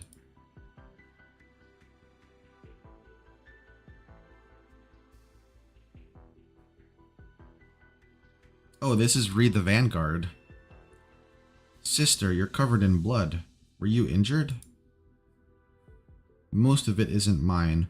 The Duke's spy bled profusely. I'll replace your bandages. Where is the Earl of Warwick? He has work to do. Yes, so he says. And as always, you take him at his word. He even allowed the spy to discuss poetry with you while he works. I thought I'd been keeping mum about our origins as well as anything related to the Earl's vision. Everyone in this manor knows you never say a word more than necessary. That has never been something the Earl would bother to check.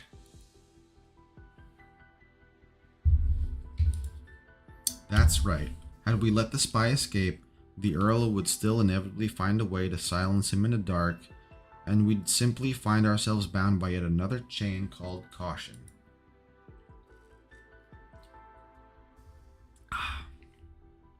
I'm sorry, There's no need for you to apologize. Apologies have never changed a thing. Once packed with guests, the long empty parlor's acoustics now amplified the sound of the bandages being ripped apart, making the atmosphere even heavier. Those poems by that Seamus Williams you've been so into. If you can remember them, why not recite a line or two for me? The noble red dragon racks her brains for a verse that would not rouse her sister's rage. Perhaps something related to Terra, brave warriors, or even ancient legends. But all she can recall are verses that stand aloof from worldly affairs. The land is but a strange romance, the cause of its end lost to chance ill. I am but a wandering bard, well versed in lore from songs in the woods. She sneaks a peek at her sister's face and sees no chain, so she plucks up her courage and continues to recite more lines.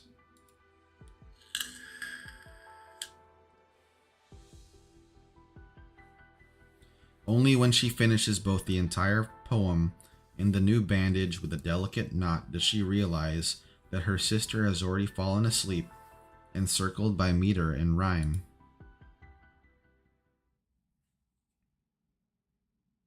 Or perhaps... I think Ablana always loved Reed in her own way. Obviously she's crazy, but like she's always had a soft spot for Reed, and I think Reed was terrified of her to realize that. Ah, Loshini, you've kept me waiting. What of your new friends, the wayward wake woman, or perhaps that lively nomad? With your presence, any obstacles preventing you from bringing them along should have easily been reduced to naught. They're in the city, but this is a moment to be shared by us alone. Indeed. It's cold out here in the balcony, so let us continue this in the corridor. A replica of where Labratak died, in Na Circe. Why must you cling to our inglorious history and repeat it? I see you've gained a deeper understanding of the word Terra. But if history does not repeat itself, then how can we speak of breaking the cycle? It can be very difficult to tell us apart by appearance, but the moment either of us speaks, it becomes as clear as night and day. Iblana only ever steers the conversation towards her own interests, while Loshini is ever the polite one. She'd get to the bottom of this and find an ending. Don't interrupt me, sir. I'm talking about the characters in the story.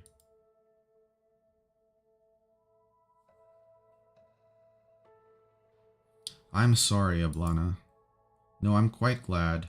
You finally accepted my invitation. To dance? Yes, to dance. I'll dance with you to the end together. However, please tell me first. The last time we met, you said you couldn't afford to wait any longer. What exactly is going on? With that same smile of hers, the older sister stands at the end of the corridor, while the younger clutches her hands together and hides in the shadow of a wall lamp, hoping the other party won't notice her heart wavering. Poor thing. She could have concluded this farewell so much sooner. You've become frail. The flames of death must have their limits.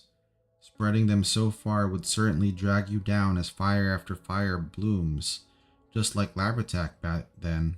Am I right? I see. While that ghost's fire might resemble mine, his temper is closer to yours. It seems he's helped you quite a lot. At first, he only wanted to watch all of Terra burn. He was simply trying to keep it together. Just like you. The noble red dragon finally steps out of the shadows, walking forward to support her sister who seems on the verge of being unable to stand, just like before. Is that so? At last you resemble your younger self when you knew nothing of flames or fate, the you who tried to shield me. It has truly been a long time, Loshini. I remember. It was when Mrs. Murphy passed away next door. You didn't like her but fancied the beautiful bouquet of flowers in her coffin. So you used your flames to change her body's position. I saw scorch marks in the flowers and thought you'd be scolded, so I told our parents I was the one who did it. I even fabricated a story of how I opened and closed the coffin. And so you were scolded instead. How could poor Mom and Dad, who couldn't even hide the flames in that family in time, possibly have noticed the faint scorch marks on some flowers? Indeed. Is that why you've always been cowering? Would you blame yourself? Every decision you've made in life on one childhood experience? Ha. So tell me, sister. Tell me there's still time. I'll accompany you out of the citadel and into the square. Have the people return their flames to you.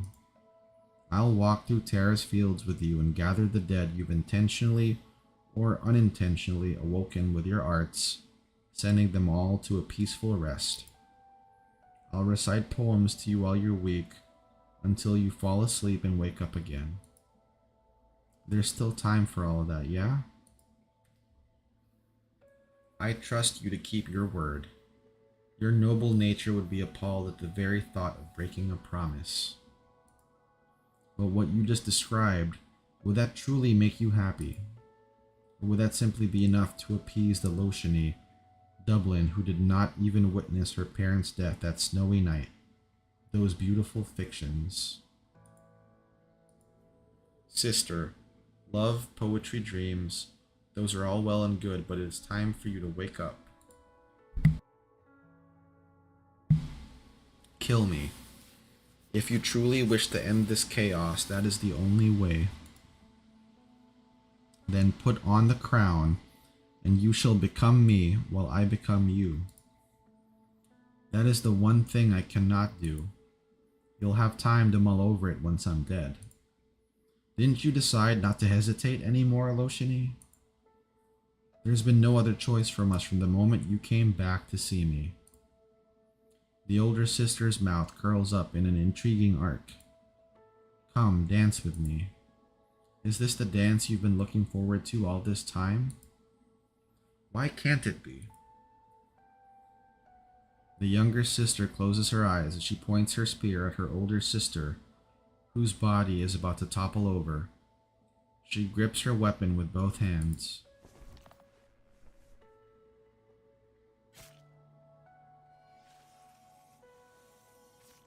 The sharp spear tip pierces the red dragon's body, but she stands unmoved, as if nothing happened at all, until her younger sister's hand circles her waist and her body slowly crumples, just like the end of a dance. Yeah, they still love each other. Yes, I know. I should have known long ago. But why? Why must it be now? Then when? Don't tell me you'd prefer to stab my heart on a fine afternoon, after meticulously dissecting every nuance of right and wrong with me.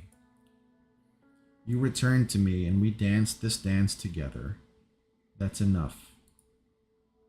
I only thought if my sorrow and hatred were thrown into a suitable flame, they'd eventually become the fuel for life to go on.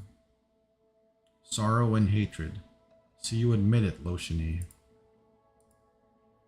Your noble virtues have only hurt you in the end. Where is your fire, sister? I can't put out your flames just like that. Ha, you mean the people in the city? You will die, but not now. Your flames will be extinguished at your funeral, at your fire returning ceremony. But still, you ought to be dispelling death with scorching flames, rather than holding the hand of the dead and confessing your inner turmoil and your own regrets. Otherwise, you will only ever be as you are now, letting go of your chance to save everything. Your final...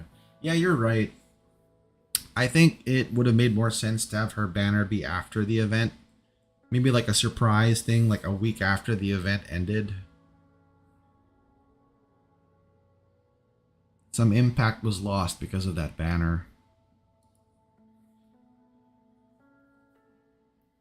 It's still beautiful though, it's still touching.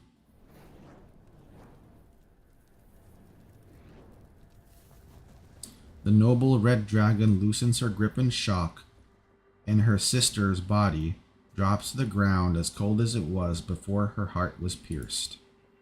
It is not blood, but purple fire that roars from the wound spanning her entire torso.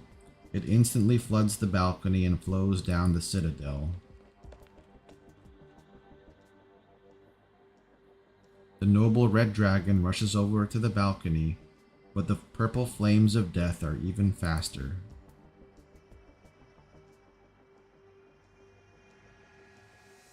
Before her own flames can even emit the tiniest sparks of light, the purple fire spreads across the city, burning the whole of Na Circe. The last time she looked out from this very spot, the flames were scattered like stars in the sky. When she had returned earlier that day, they coated the whole city with a cold and gloomy hue. And now, Na Circe itself burns fiercely, just like every other restless corpse she has seen.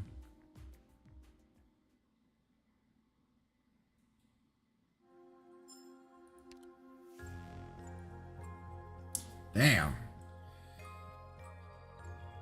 So, instead of blood, purple fire gushed out, so she was already like... So, can we infer from this that if she didn't burn herself out during the war, she wouldn't be like this? She wouldn't be dying or whatever?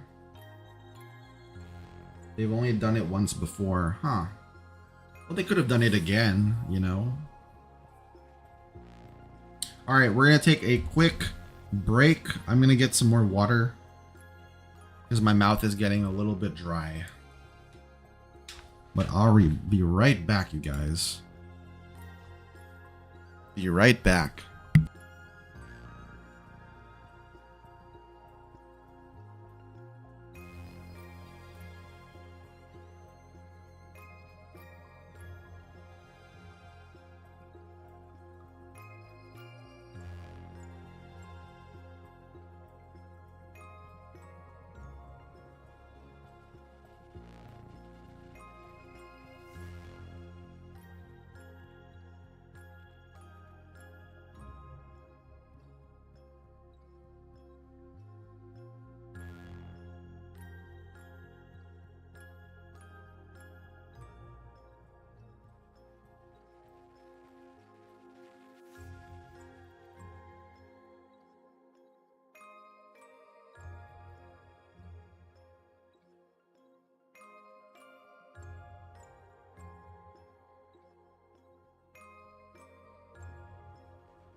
Hey guys, I'm back. That's a weird AFK. Oh no, what did my pose look like? Guess I can rewind a little bit to see.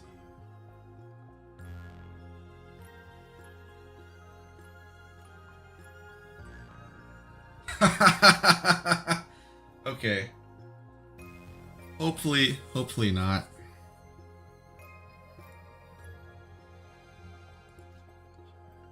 Oh boy. Alright,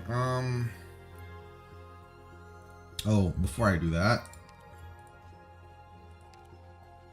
Ash creation. Ember awakened by the dark woods.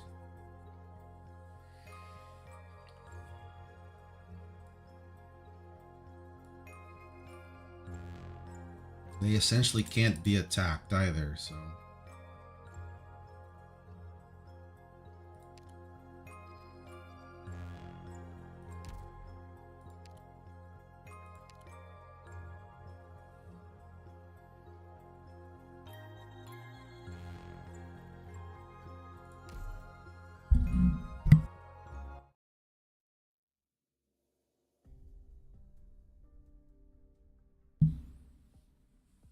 How far is County Hillock?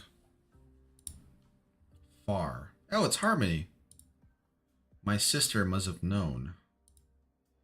Only the elocutionist and his band of idiots would consider this plan flawless. Then why are you still following me? Oh, believe me, if it were up to me, I'd be taking a nap in camp right now. Why didn't my sister stop me? I don't know. Maybe she has high hopes for you. No, that's impossible. She's never looked at me like that. When I agreed to be her shadow, she... Please, Harmony, tell her I don't want to do this. That you don't want to go to County Hillock? And also, if she's in a good mood, could you tell her that from now on, I'll... No, never mind. Fine, can't hurt to pass it along, I suppose. Although it's not easy avoiding the elocutionist's eyes and ears. Thank you, you should go.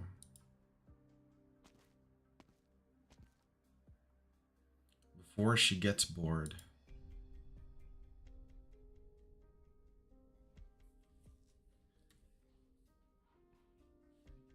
Harmony did not return until after they arrived at County Hillock.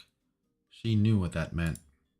That night, when cannons roared and crystals bloomed, she lay on the streets of County Hillock, blood draining from her abdomen.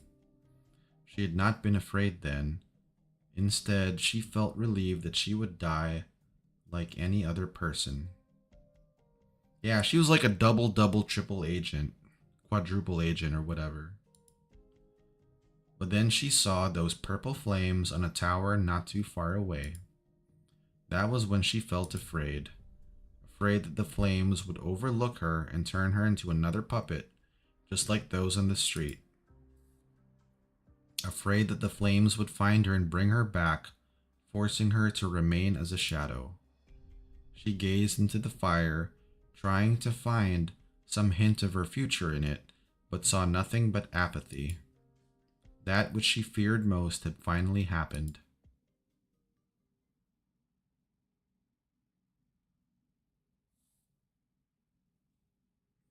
The dead dragon lies on the ground. Behind the living dragon, the wayward wake woman suddenly understands it all.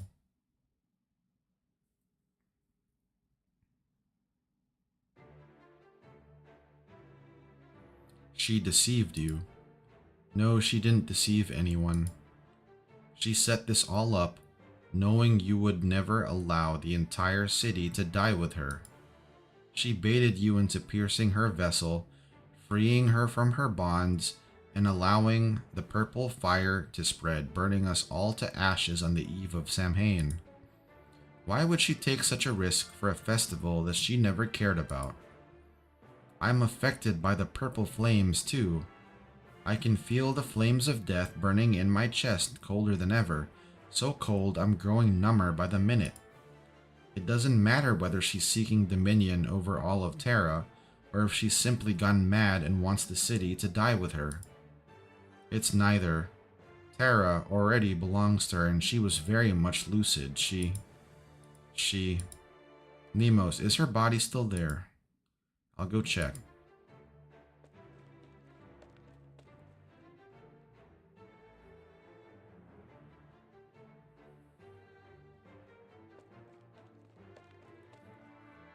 The wayward Wakeman's brow is furrowed.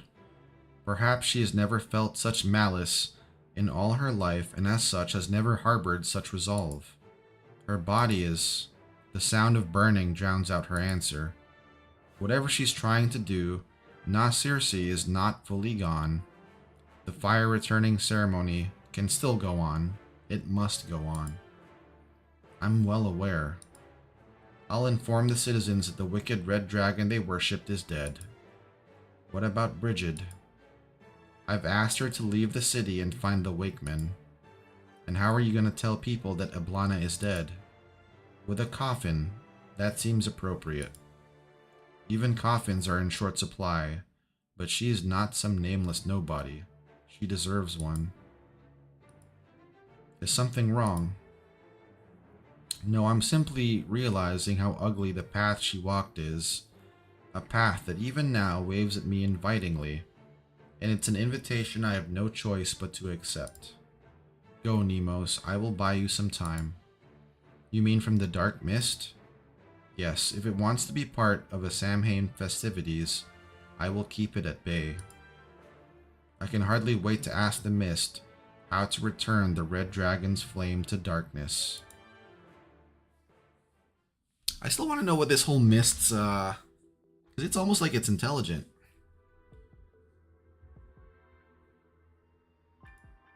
How do you feel about that line? Now, the ending of the dragon and her reflection is clear enough. The writer stands up with a start. Who are you and what do you want? All I want is to finish the story that you would not. Didn't you say I was the type who liked to piece together with the truth? We've gotten so very close to it. This is enough. I'm leaving. If you won't tell the ending yourself, I suppose it falls on me. Suddenly, someone opened their eyes, causing a surprised reflection to let go of her hand. The dragon fell into the fire, burning bright, and the reflection hid back in the mirror. When the fire subsided, the dragon was gone, and the people were anxious, for they could not find their dragon. The reflection wanted to explain, find a way to bring the dragon back. Without the dragon, though, she could no longer leave the mirror. What do you think? You've been glancing over there at the newspapers, but not everything reported is a fact. The writer looks towards the door. He tries to imagine himself running out of the tavern, but it is such a preposterous proposition that he almost laughs out loud. If not everything reported is a fact, then he finally knows who this woman is and why she is here. He also knows that there is no escape. But there is something else he realizes. Perhaps this is his chance to truly find the ending he had hoped for. No matter who she is, as long as the story continues, they are equals. He feels his spirits return. Okay, I don't care who you are or why you're here, but that's no way to tell a story. You haven't given it an ending. All you did was extend an endingless story. But I have to know, did you really see a red dragon kill another? In the same sense that you saw the hero drag a giant metal skeleton to the square. A creative liberty, nothing more. Then take responsibility for it. So the red dragon in the mirror accidentally caused her other self to burn to death in the fire. What next? What did the people do? What about the dragon in the mirror? What about you? Don't you have any ideas of your own? For the first time in a long while, the writer takes out a fountain pen from his pocket, then grabs one of the playing cards on the table. He tries to write something, but the tip of the pen is dried out from disuse. I need time. But if it can be connected, then maybe. Connected? Let me guess. You're talking about the last story that you published? The writer's pen scratches hard against the card. Finally, some ink oozes out of the tip. He's suddenly reminded of the words of Seamus Williams. May death connect us with all legends. Seamus Williams is dead, but he himself might, if he may be so impertinent, have a chance to be connected with the legends he wrote. He tries to scribble the poem on the card, but the pen leaves only broken, illegible ink trails. Just maybe. Yes? The writer sits back on the chair, his back even straighter than before. He suddenly feels an urge, the same one he felt after hearing a Seamus Williams poem for the very first time. The same feeling that had taken him down this wretched path which seizes his chest and makes him want to sing, to yell, to create. Oh, you may have indeed solved a problem for me. As I said, what I've seen, what I believe, and what I've said all contradict one another. Thanks to you, they are finally beginning to converge. How lovely for you. Now, are you ready to start telling the third story? Of course. But I'll need your help. You will need to pick up the narrative whenever I get stuck. This is my story, but it's also yours. It has always been yours. With pleasure. The writer's breathing is rapid, his face red. His fountain pen still refuses to write, so he throws it on the table. Yes, of course. Has he not seen enough of those things already? So what? He is a writer. He will soon find the ending of his story.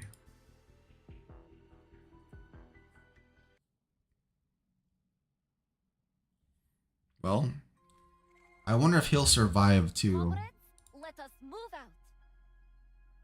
after doing his own ending. I'm here to help. War never changes. Spineless scumbags. Whew, almost was counting on you again today, little apple.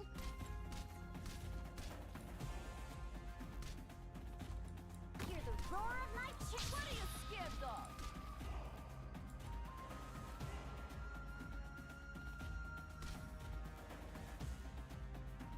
Well, they're not looking too good. No mind. My knife will slice clean through the fog. I forget. You can only stop them from growing if there's an operator there, right? So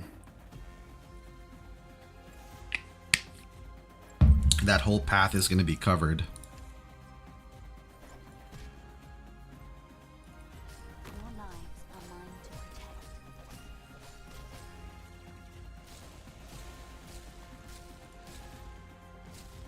There's only 2 red boxes.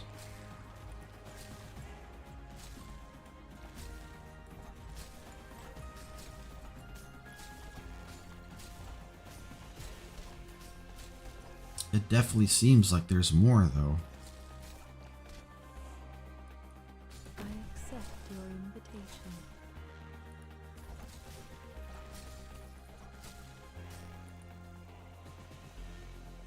Tis but a flash in the drift of Gather around me, guys. What are you scared of? Fear not.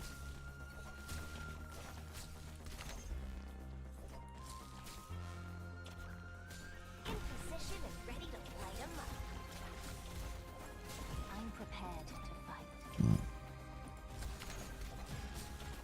Oh, I guess they're just going to continue with that. Fear not. My blood's only gonna make this place hotter. Bathed in fire, departed souls dance in frenzy of fear. Ah, very good. Your life Yeah, it sucks that those things can't be blocked.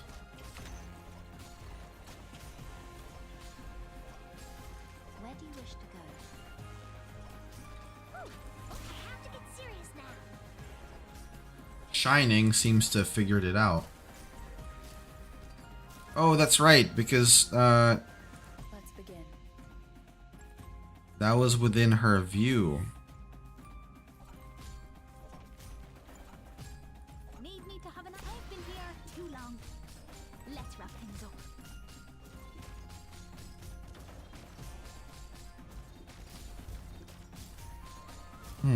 Grief.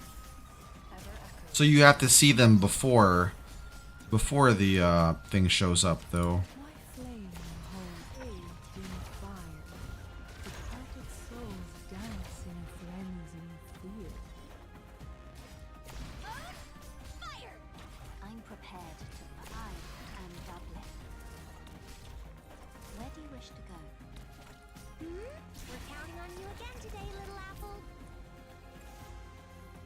Same battlefield, different day.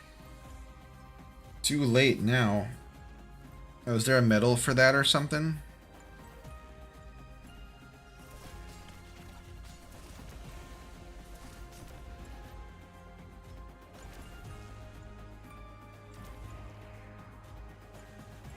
I guess that's one of the a fox. A fox with a mushroom. Your life is mine to protect.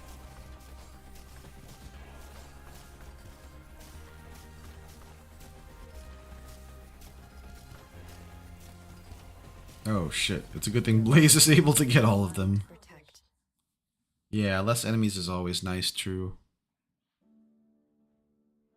There was a mother who once ruled a kingdom Ooh. until her crown and Narrator. family were taken by her foes. The mother had a powerful daughter who then made a pact with the dark mist in the dark woods to drive out their foes. The daughter reclaimed the kingdom for her mother, returning the promised peace to the dark mist. The mother was to host a grand coronation for her daughter, but the daughter died mysteriously right before the event. Tremendous woe and then rage engulfed the mother. Her zeal to avenge her daughter was so fierce that the entire kingdom was scorched by her vengeful fire. Until that fury disturbed the dark mist, who had just returned to its resting peace. The dark mist demanded that the mother cease, or she would be dragged into the darkness. But in her grief, the mother remained convinced that the dark mist was the one who had taken her daughter.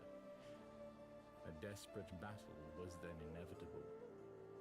The mother determined to risk her life.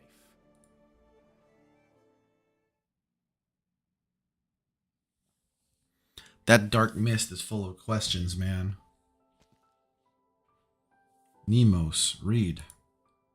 At the city gates, the nomad looks back at the citadel in the distance one last time. She resists the urge to turn tail and flee at the acrid burning smell. She knows what it signifies. She knows she should do as Nemo said and leave the city to seek the Wakemen as quickly as possible, regardless of whether Loshini is successful. But despite the urgency in Nemos's voice, she did not sound like she believed things would take a turn for the better, nor did she believe that Bridget could convince the Wakemen to come. Bridget could smell the same burning smell coming from Nemos. It reminded her of the obsessions that only the dead could have. Who are you waiting for? Death? Are you just waiting for it to pat you on the back so you can have a nice little race together? Who is that? Oh, I forgot you could hear me. I can hear you. I can even sense your presence, but I can't see you. Leave the city, outsider. You're an outsider too by the sound of it. Naturally, consider it advice from one outsider to another. Live, Bridget. Nothing is more important than being alive. This city will be dead by sunrise tomorrow. Listen to Nemos. Find her kinsman, run as far as you can, and never look back. You're right, I should go, but I will be back. Back? Ha! Stubbornness and stupidity really are hereditary. You're going to come back after she tried so hard to get you out of here. So you also think it was just an excuse to keep me safe? What else could it be? You really think you can sway those wood brains?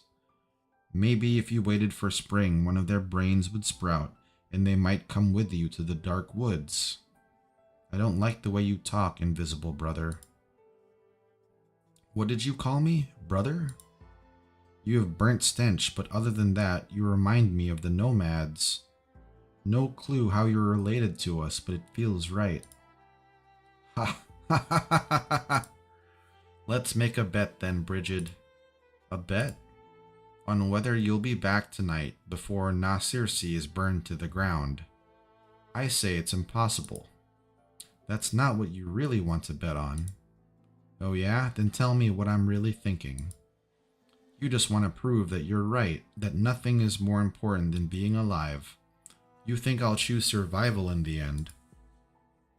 But whatever, you're on. Well, what are you waiting for then? It just doesn't feel fair.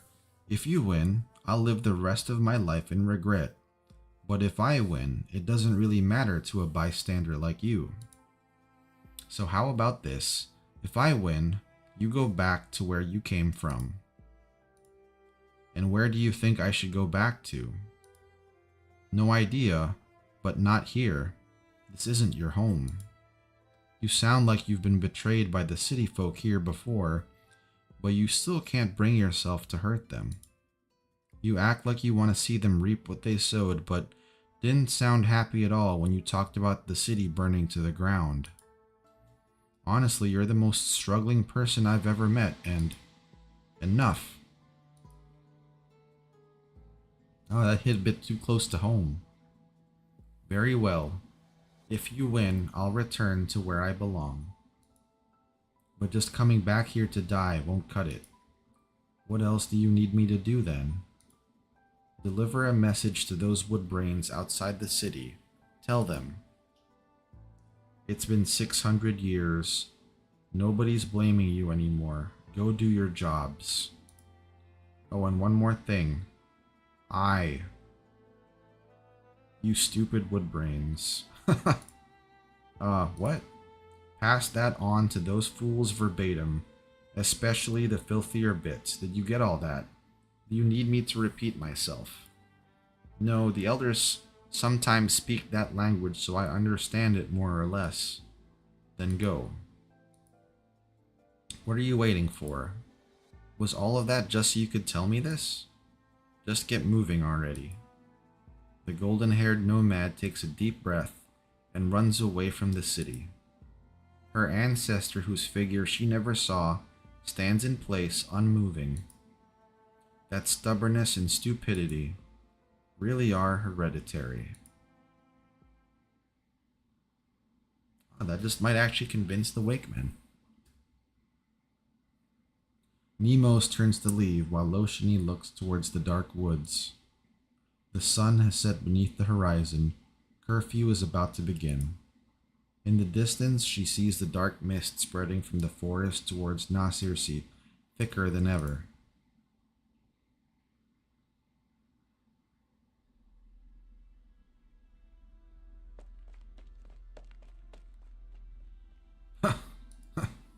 Made it in time.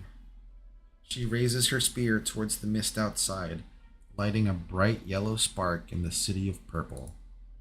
As though receiving some kind of message, the mist slowly rises until it is level with the flame at the tip of her spear. Yes, come here where it's warm and bright, where there's still life. Yes, over here. What, you want to pretend I don't exist again? I won't let you. This light will never go out, not until true darkness falls.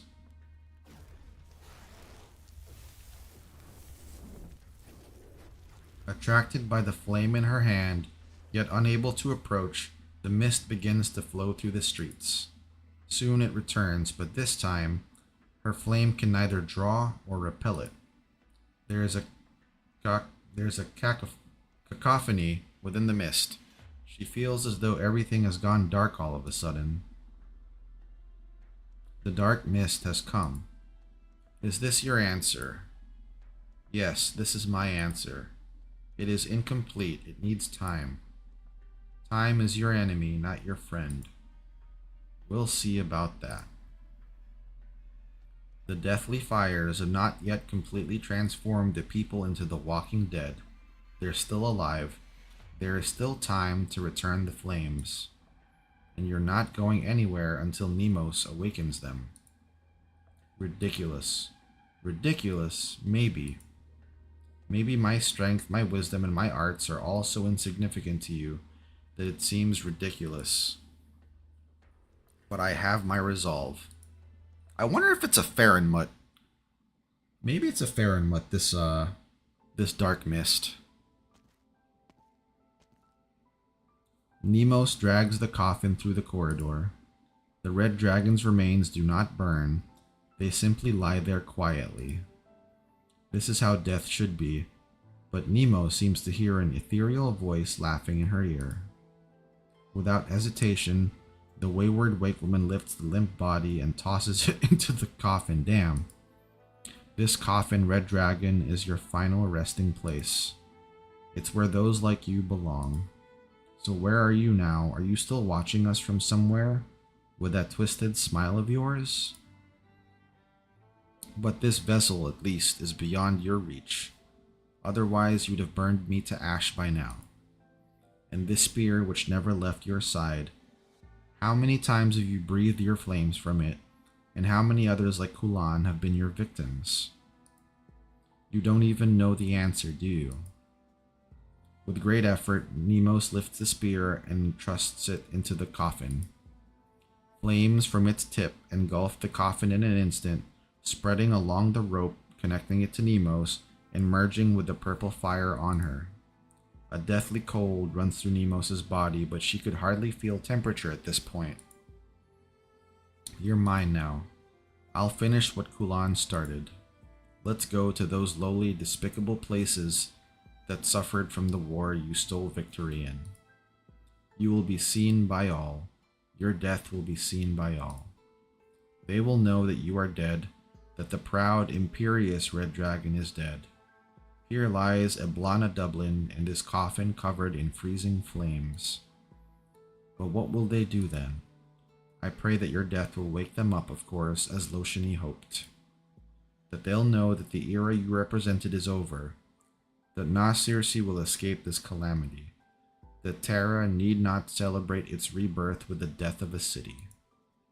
But, your fire must have gotten to my head, Dragon. Why is it that I suddenly feel like the other ending, where it all ends in destruction, isn't so bad? Someone else may have killed you, but this is my revenge. The coffin remains silent and Nemos no longer speaks. Silent, delirious, and determined, she drags the burning coffin down the stairs, making a point to let it hit each step on the way down. Damn. It sounds like the withered mockery of the dead. A single military victory means nothing in the I wonder if she'll find out. Stuff too. This is just a nuisance we've cleared aside. Hopefully she finds out.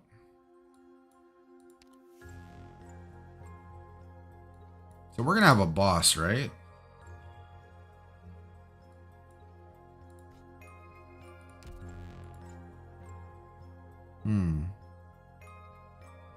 One defense point.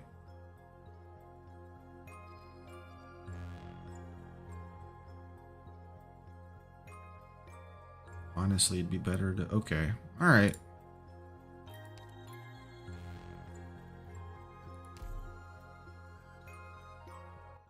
So we do have a boss.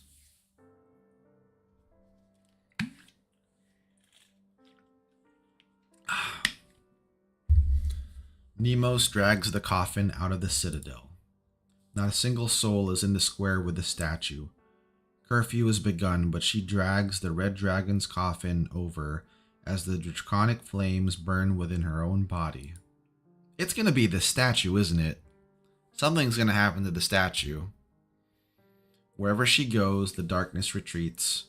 Once she moves on, it reoccupies the space. Ha, Kulan, I envy you. No one could have slept through you dragging that colossal statue, forcing them to come out to see what's going on. But what about me, Kulan? What am I supposed to do? Do I have to keep shouting the red dragon is dead as I walk down the street?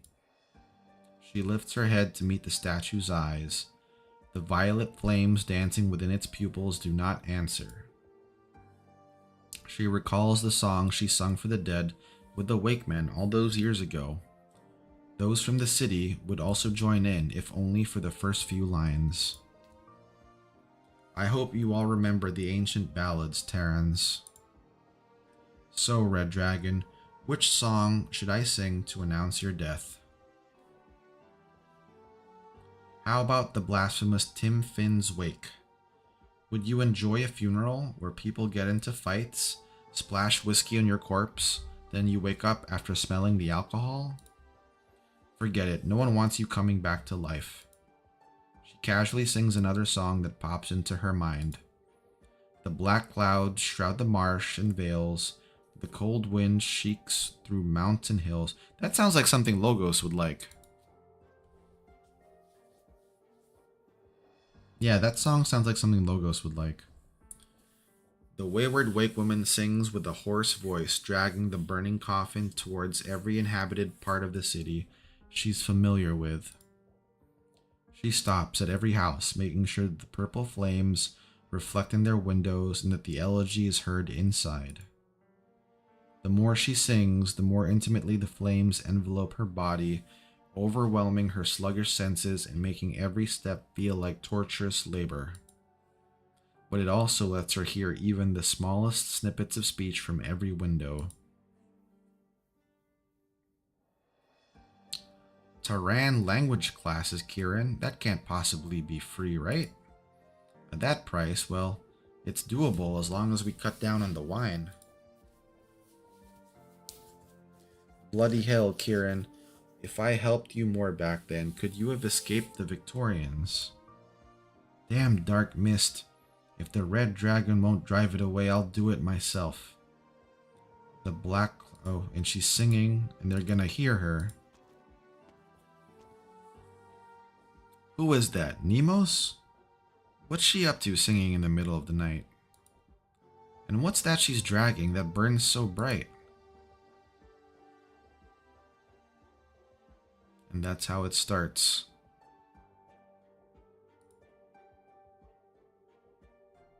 Worried resident. So this is Emma, right? Is Emma gonna come out?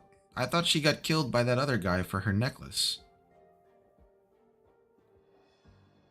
When your whole arm is already gone. If it was gonna be like this, I wish you'd never come home. I'd rather spend my whole life missing you.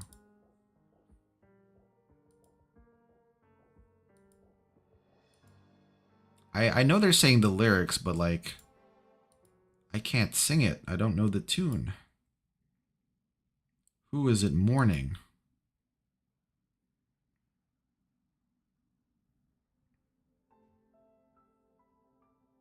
What? The enemies have entered the woods and are right outside the city. I can't sit back and do nothing, Nemos. Where's the army recruiting? I'll take my weapons and go.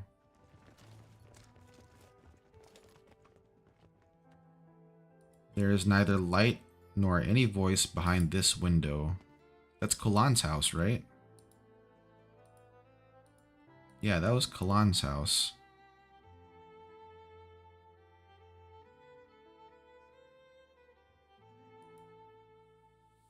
Will you be moving in with Mr. Kulan after the war is over? Yeah, I think she had like a thing going on with Kulan, and that's what makes it all the more tragic. Is to repair the workshop door. Yeah, I think she loved him.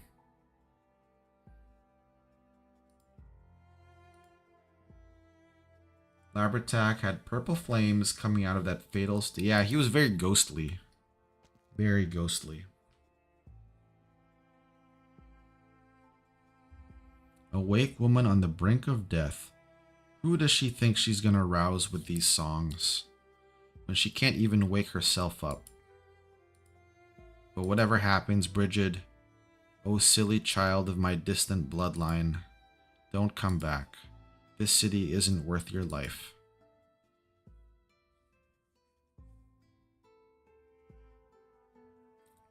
I think she'll come back. Nemos walks towards the last street she has yet to visit. She's been through practically the entire city and heard the simmering restlessness behind every door, but none of them have opened. The wayward wake woman gradually loses her grasp on her senses as her voice grows weaker.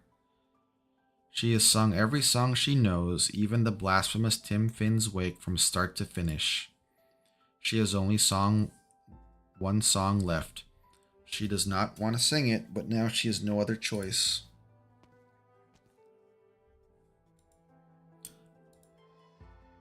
Oh, this is that song. The Dark Woods One Morn.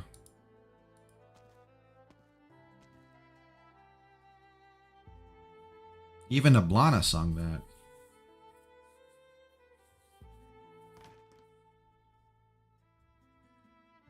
Nemos.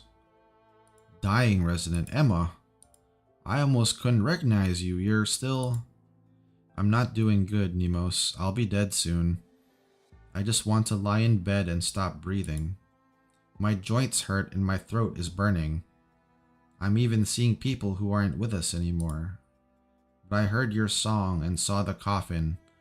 I'm on death's door already, so I figured why not come and see.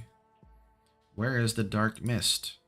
Maybe in the forest, maybe in the city, maybe right behind us. I don't know and I don't care. I don't care either. One question, Nemos. I need you to answer it before I can die in peace. Inside that coffin, is that truly our red dragon? Emma stands in her front porch staggering, as if ready to collapse at any moment into a pile of kindling, to burn in despair and return to dust. I put her in the coffin myself. Why did she die? Who killed her? Who? Emma's feeble but angry voice echoes down the streets. Who? Who? Who? The echoes linger. Nemos turns around to look. The streets are still empty, but she knows where the echoes are coming from. Behind every closed door is a pair of bloodshot eyes hidden away, just like the ones on Emma's face. Nemos turns again to look towards the towering citadel where nothing remains within. You guys still want revenge. That's right, as long as we can move. We can avenge the red dragon. But what if it was another red dragon? Nemos turns away in despair. She stops singing her songs and merely hauls the coffin step by step towards the square. Wait, Nemos, wait.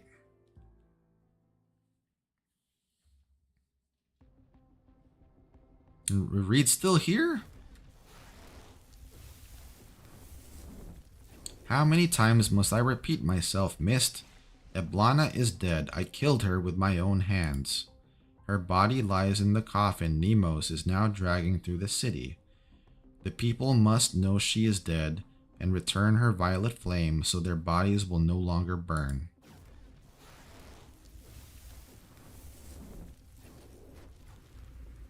Oh no, she's getting tired. Wishful thinking. She did not gift those flames. She merely started the fire. Everything the red dragon promised will be lost because of you. It must be some sort of like artificial intelligence or Fahrenheit or something old. But if that's all that matters to you,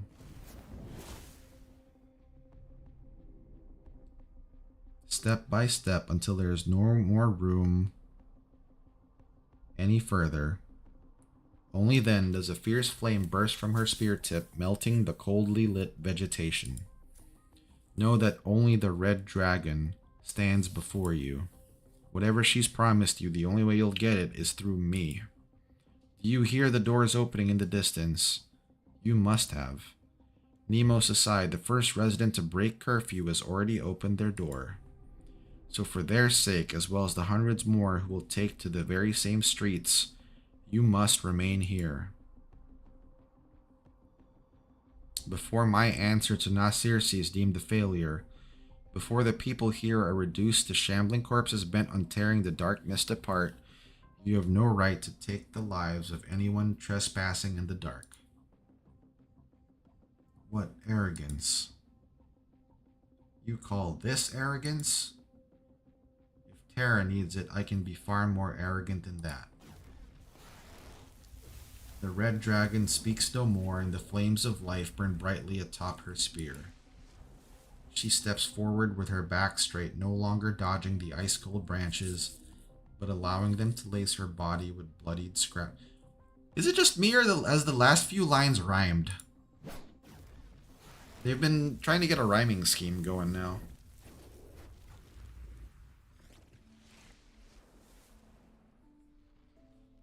The juxtaposition of the giant statue with the two tiny figures makes them seem like ghosts. But somehow, Nemos can also feel the presence of others besides Emma. In fact, they seem to have crowded the square as if the whole city is here. They are all watching and listening, lit up by the strange purple glow from their originium lamps. No, it is more than a glow. Their bodies are burning purple. The one who killed the red dragon is...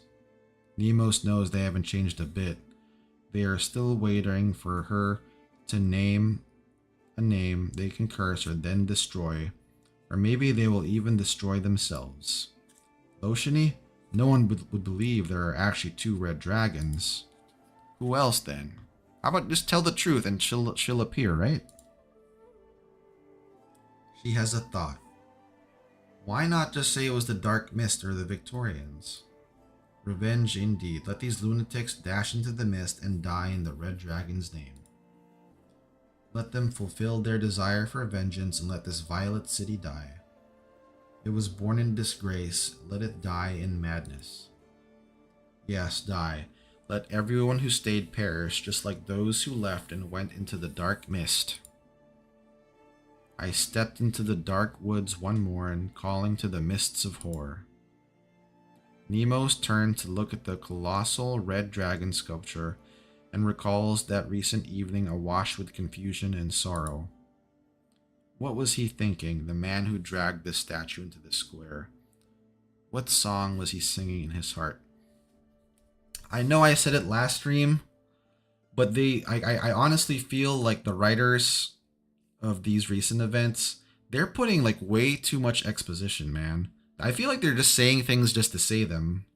For a lot of the lines, it feels arbitrary, like they're just trying to increase the word count on an essay that you get at school. Was it the song they taught Theo when they rescued him? What feels like centuries ago? Don't get me wrong, I'm still enjoying the story, but like, some things definitely feel just tacked on here. The last bit of her sanity snatches the answer from the fiery clutches of her rage. The answer that had been fluttering around since the very beginning of the story. The answer to the red dragon, to the sisters, to the mirror and the reflection, and to the flames of life and death. Kulan, if it wasn't you to throw his life away protecting these people, the one who killed the red dragon is no one other than the red dragon. It was herself. The woman before Nemo stares blankly as if she did not hear her words. I thought the whole point was to tell them about Reed, right? And then Reed would appear with her flames. She never intended to light the flames within your bodies, but she did not want you to burn into cinders So she offered her own life instead, to protect you from death, and yet, must you exact a fruitless revenge? Must you destroy everything she gave her life for? The city falls silent as purple flames flicker, leaving only the dark mist lingering restlessly at the gate, as if waiting for its hesitant prey to step into its domain. You're saying she killed herself so we wouldn't exact revenge? Then what do we do now? The onslaught of the questions from the residents sends Nemo's head spinning. Yeah, it's like super yappy. Super. And they also repeat a lot of the same lines. It's just something I'm noticing. And it's like, come on, guys. Grinding teeth that did not relax from the news of the death instead ask her questions. Clenched fists that did not open from news of the death instead ask her questions. Silence, tension, confusion. Their revenge was rejected, overruled by the Red Dragon. So where should their sorrow go now? Niels, my unborn child, the Red Dragon. Someone tell me. Emma? If even revenge is out of my hands, then what else can I do? I have nothing else. The war took everything from me. How am I supposed to live? Tell me, Niels. Tell me, Red Dragon. That's true. That's a sign, isn't it? Anyone, just tell me, how am I supposed to live on? Or should I go to you instead? Emma, no. Isn't this the only path left for me? Oh, is this Reed? Oh, it's Bridget. She came back. Did she bring the Wakemen, though? Stop singing. That song snatched Niels away from me. Why would you still sing that song, Nomad? That is pretty dark. The night-blind laborer is led by a wake woman as they slowly walk in. Whoa, no, Moran came in? Moran, you have to stay safe. I know she's here for Reed, but it's too dangerous. Again? It may be presumptuous, but I tried writing a new verse to the song because I don't want our brave loved ones to just leave us, never see us again, to be eternally lost in the mist just like we are. Again through the dark woods, parting the mists of horror.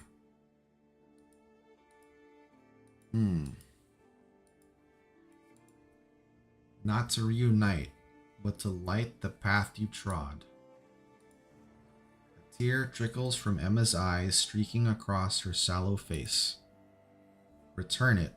Return your flames and the blessings of the Red Dragon. Return the flames. If I return this blessing, this fire back to her, will it light up their path? Return it, and the wandering departed will also return to the flames and rest in peace. No, I don't want that. I just want to see him again. If you die as you are, you will only ever brush past each other in the fog, again and again. Then what should I do? She just told you what to do. Live on. Return the flames. He chose to walk into the mist so you wouldn't need to be lost within it as well. Return the fire to light his path. And then let the years pass, let life begin anew, and when your hair is white and he learns his wish was fulfilled, only then will you meet again. The woman buries her face in her hands as she kneels in the ground, tears streaming down her fingers. Moran hands her a candle. The candle flame turns purple the moment she takes it between sobs. Oh, is everyone going to give their purple fire to the dragon? The wakemen and refugees slowly sing their way through the city like a tiny stream left behind after a night of rain. It is by no means a clear stream nor a turbulent one. It is a miserable, muddy trickle flowing down centuries of painful history, carrying dust and blood and about to run dry. But it is this murky bitterness that reveals the city's true self in the gloomy night. Nights of falling asleep gripping old photos, mornings awakened by phantom pain from amputated libs. Now, empty houses fall to ruin, while those fortunate enough to return home were greeted only by orphaned dolls scattered across dusty floors.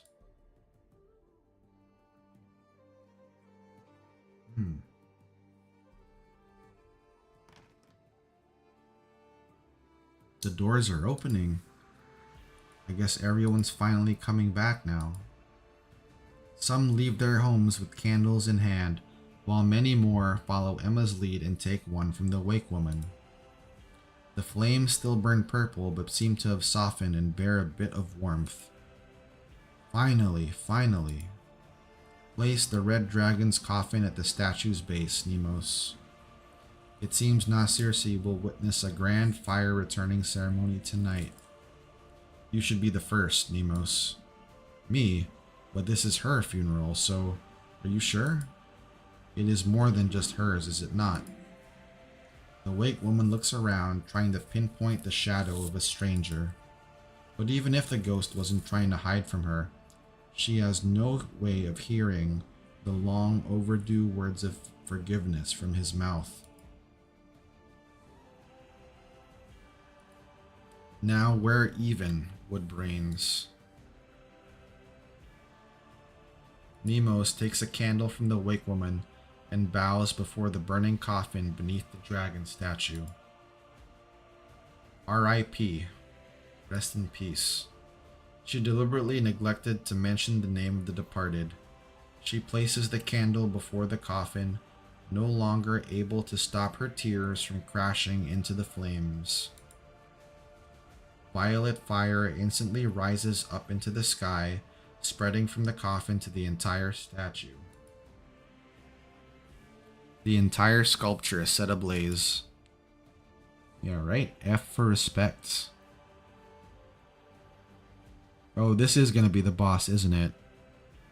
The crowd placed their candles down beside the statue and returned the purple flames to the one who granted them their hue. Some are silent and some call the red dragon's name, but many more chant the most precious things they had lost in the war. Tears fall like rain. The suppressed, the promised, the twisted, and the incited, tears wash away the flickering, hollow pageantry, revealing only the sorrows of lives crushed to bits. Crude, sharp, turbid, stuck in their throats, only now does their sorrow manage to cry out. The rain of tears converges into the stream of songs, pooling around the statue as the raging blaze evaporates it all, until even the citadel behind the square is engulfed in flames. This is exactly what I mean. They're like being flowery for no reason here. What a mouthful.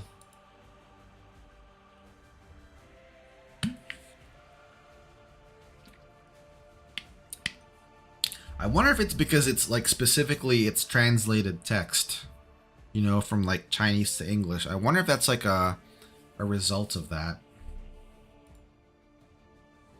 As I said, this is my answer. The mist does not reply, but after a long time, Loshini hears a deep sigh. It's supposed to be an embellished... Yeah, that's true. You're right. I forgot they're in the tavern right now talking.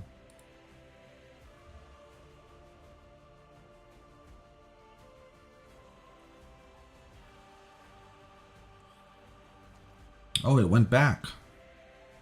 The dark mist dissipates like awakening from a dream, and Loshini sees real black clouds above her. She heads towards the square. She goes to return the fire to the dead.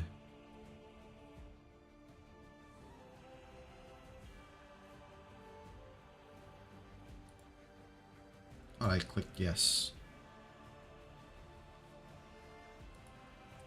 She walks the whole way to the square. Every living resident is gathered before the burning statue. Yes, it's prosy AF. Yeah, it feels like it whenever I hear like translated text.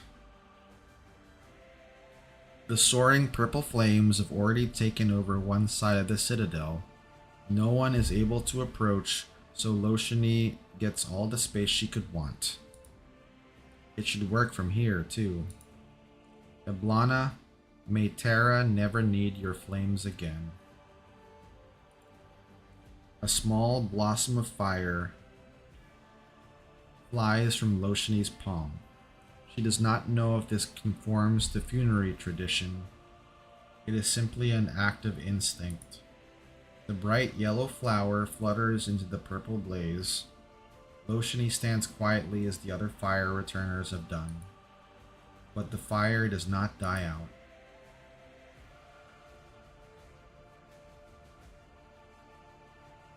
The purple fire still lights up half of the sky until everyone has returned their flames, though the originium lamps in their waists remains an ice-cold violet. Loshini finally realizes that at some point, the giant dragon still aflame has stopped right before her.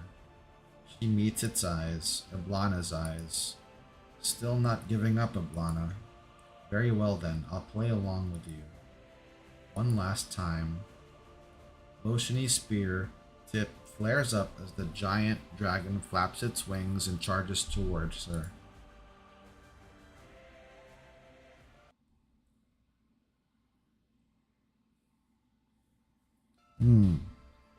So it is the boss. Go, everyone. I'll fire around for us all when we're done.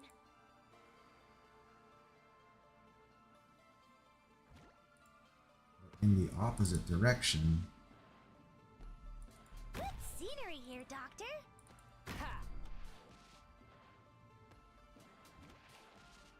So if I make him face upward, or if I make him face to the left, the other one will face to the right, right?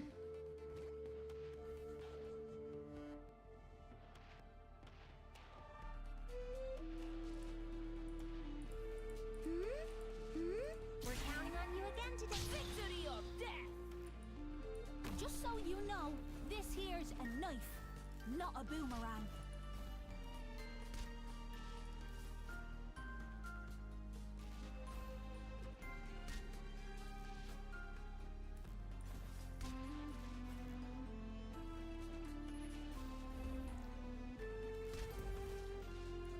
Hear the roar of my chainsaw. Alright, we'll put you there. And where's Eblana? We'll put Eblana here. I accept your invitation.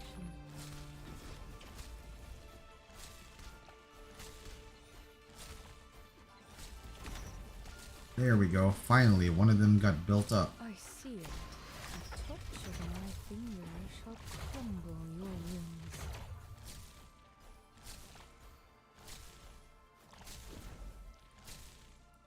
Alright, so what is out of my range for now? I have one slot there and one slot there.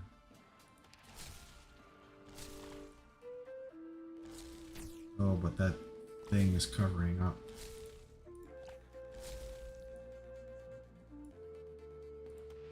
Gather around me, guys. Victory or death! The ancestral red dragon that never left the wilderness.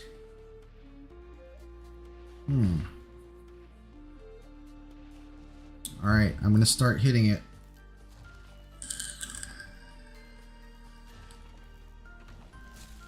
Wow, that thing seems to be strong, actually. My flame holds no warmth. Your lives are mine to protect.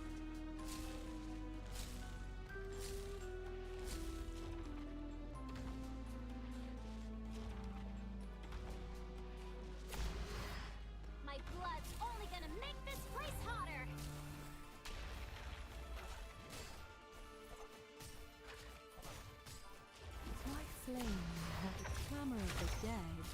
peters out into oblivion. In position and ready to light 'em up.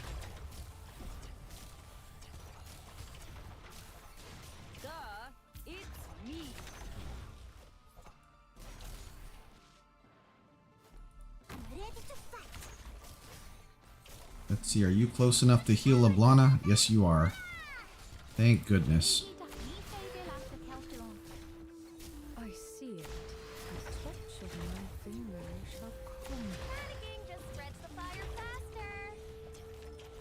Alright, with any luck, it will just burn. Anyone hungry? I have to get serious now.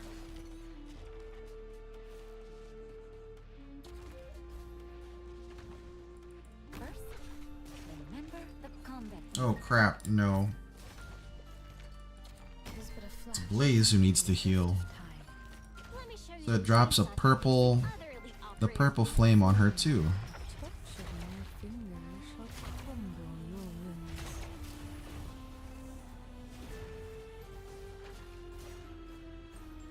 I guess that those things determine like how much it damages or how much it heals, I guess.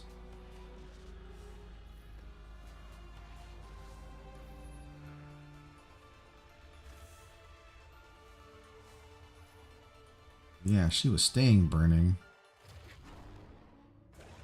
Oh no, now it flies too? The clamor of the dead peters out into Oh oblivion. shit.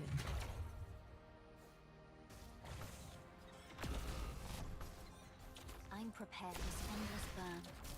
You needn't fear. Anyone hungry? Need some fire? Let's burn 'em up! Gather around me, guys! My flame hold a touch of my finger shall crumble your wills. Yeah, I don't know about all that. I don't know if I can damage it.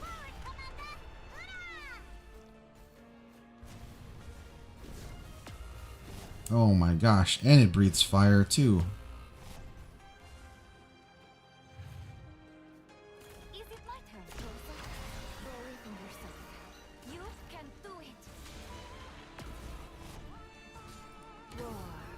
Oh my gosh. Not heard in a long, long time. Order acknowledged. Come on, Shu. I wasn't clear skies for Teeny, rain clouds for Blue. Start dealing your true damage, Hodor. Seize the moment. Sense deprived by ember. Need me to have an ambush set? Tis but a flash in the drift of this endless cloud. You needn't fear. Looks like it's still gonna make a whole circuit around.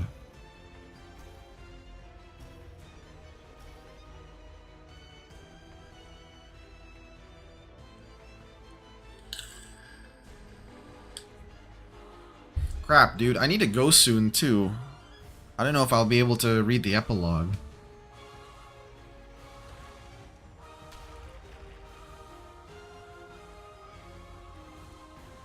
So this is your judgment.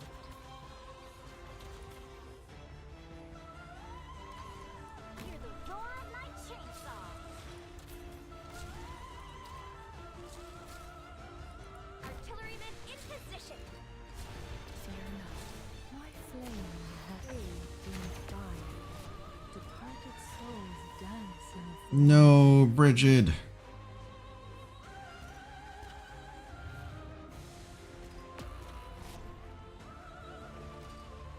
Agony.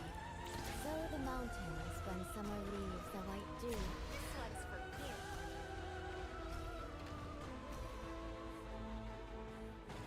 you. Yeah, I don't have anyone who can shoot her aside from Reed. Now, Although I think Reed can burn it out now. Unless it has a third phase. Ooh. Alright, cool. Oh shit. I should have realized. Okay, hold on. My model. My model messed up again.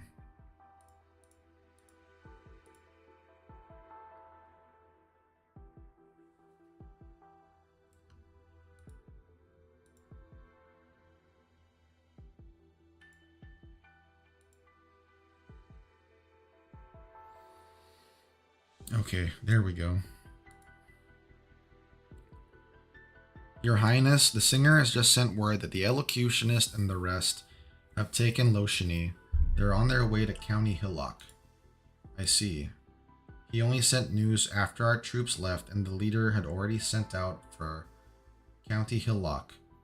He seemed... Yeah, I think the epilogue and the X stage will have to wait for later tonight.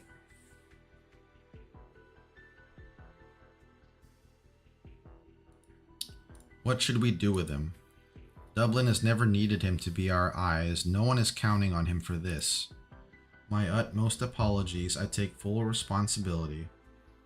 I assumed they were heading towards County Hillock on orders and never imagined they'd dare to take Loshini.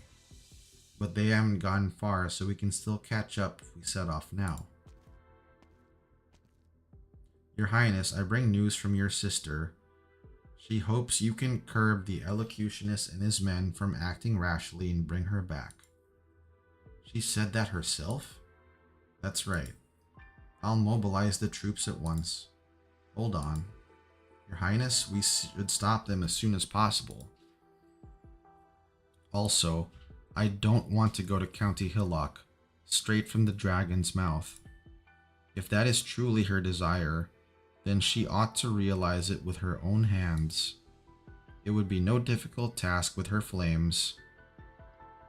Has she already not sentenced quite a few to death in the name of the Oh, so that tragedy happened because Iblana wanted her sister to grow a spine, bro. That's really what this is about. If that is what she wants, she can do it herself. There's no need for even that. If I may be so bold, she is your sister. My sister.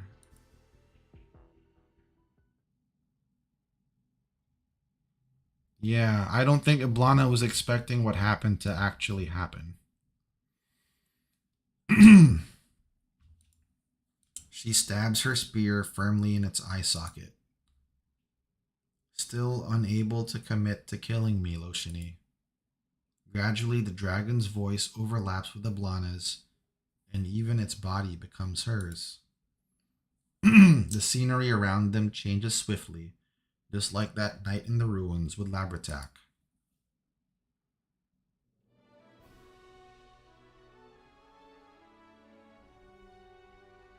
I just don't know. What exactly do you want? You deceived me and I lied to so many, all for what? For the city to be buried alongside you? To become the next legendary King Gale? I never lied to you. And why should I believe you now? What exactly is Nasir C to you? And what about Terra? I had always believed we shared the same dream, so why do they seem so completely different now? Or will dreams eventually become a card for you to play in your mad pursuit of power? One you'll inevitably grow bored of, just like Loshini back in County Hillock. County Hillock? I saw no desire to return to me in your eyes back then, only relief. Was I mistaken? Though I indeed was truly sick of it back in County Hillock. With my flames I can mold anything I want into any shape. Everything except my reflection in the mirror. No matter how large a blaze I stoked, she wouldn't change one bit. Because you've never burned her directly. Because I've never burned you directly. I've only ever waited.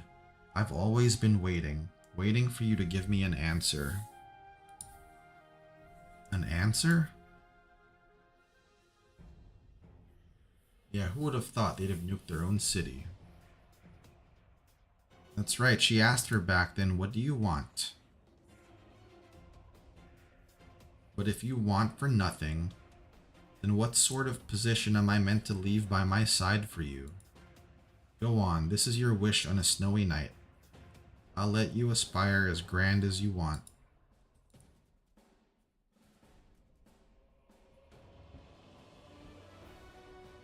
True, you never used your flames on me, but only because you had other tools more suited for the task. Fear, duty, guilt, sympathy. You've never asked me directly to change, but you've done so indirectly countless times.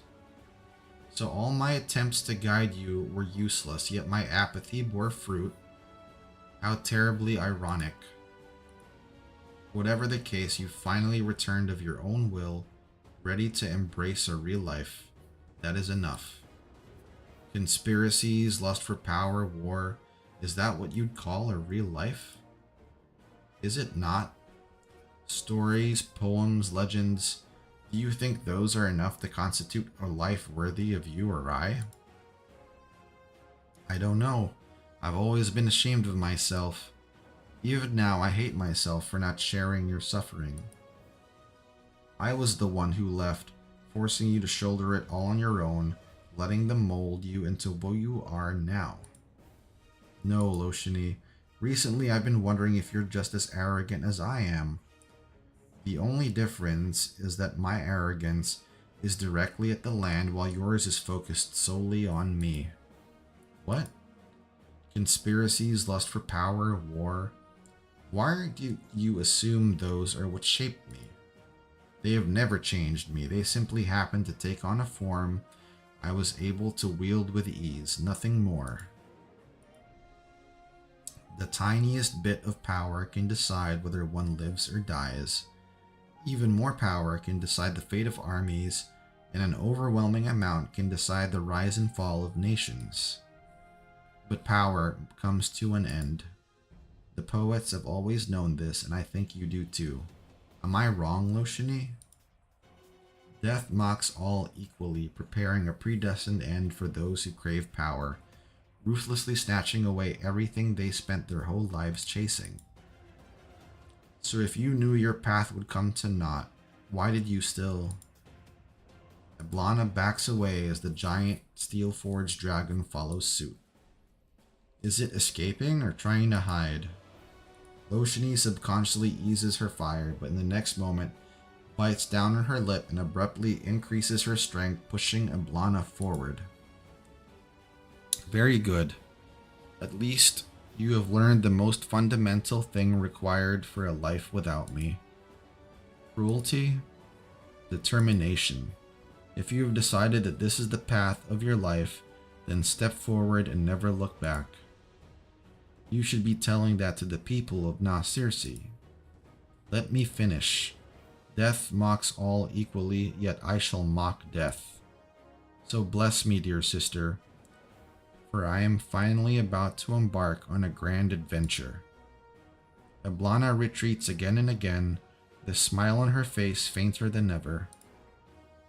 The sensation in Loshini's arm of piercing through steel gradually lessens until it feels as smooth as a stroke through a body, then as hollow as running a spear through flame. So that's her saying then. She's probably going to use her power on herself. And that's how she ended up being hired by Rhodes Island. Pulling Loshini towards the other side. She now stands at the entrance of the citadel, right in the middle of the fire returning rite. Oh, so the whole thing was a vision.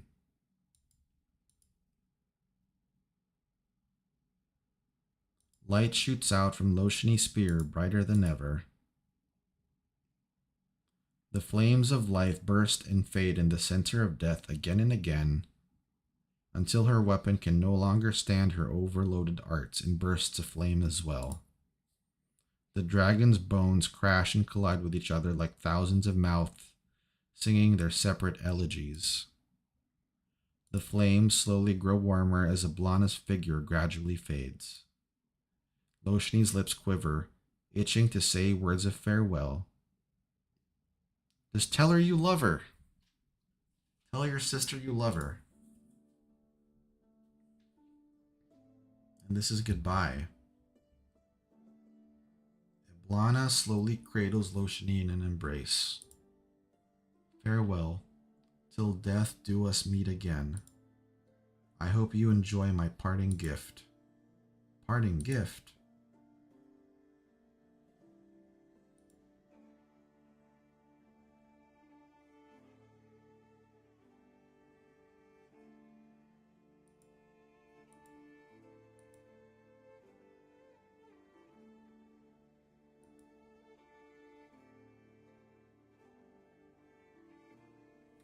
But if she's gonna be in Rhodes Island, yeah, I guess Reed will never meet her again. Yet continuing to ascend. The flame distorts the dragon's figure.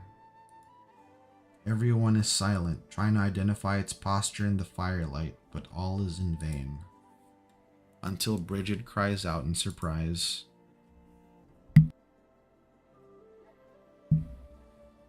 The fire changed color. Oh, and that's because of Reed.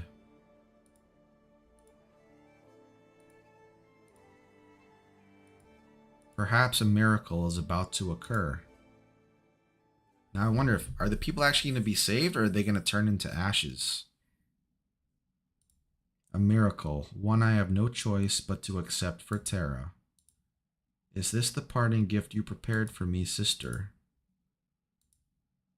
Loshini tries to recall their hug. Or maybe all those things were inseparable to Eblana. You were right, Eblana. If this was your ultimate goal, if you insist on laying this blood-stained crop atop my head, then yes. Slan Adhail.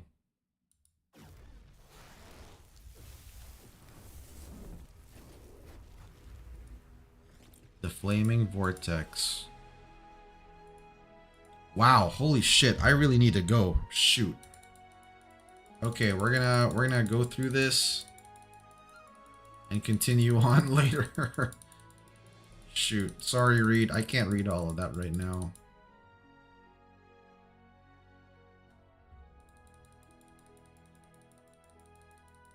Everything changed colors.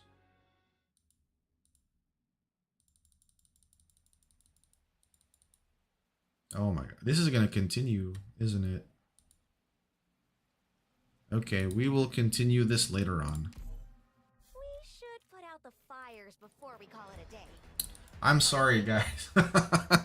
Yeah, I wasn't expecting that. Okay, there's another. Yeah, still an epilogue too. Alright, guys, I will continue this maybe later tonight. Definitely before it ends, though, and probably at the X stages. But yeah, shoot. Sorry, I gotta go like right now. Sorry. All right, guys. Have a good night, good morning, whichever it is. I'll catch you guys later. Take care now. Huffy Bear out.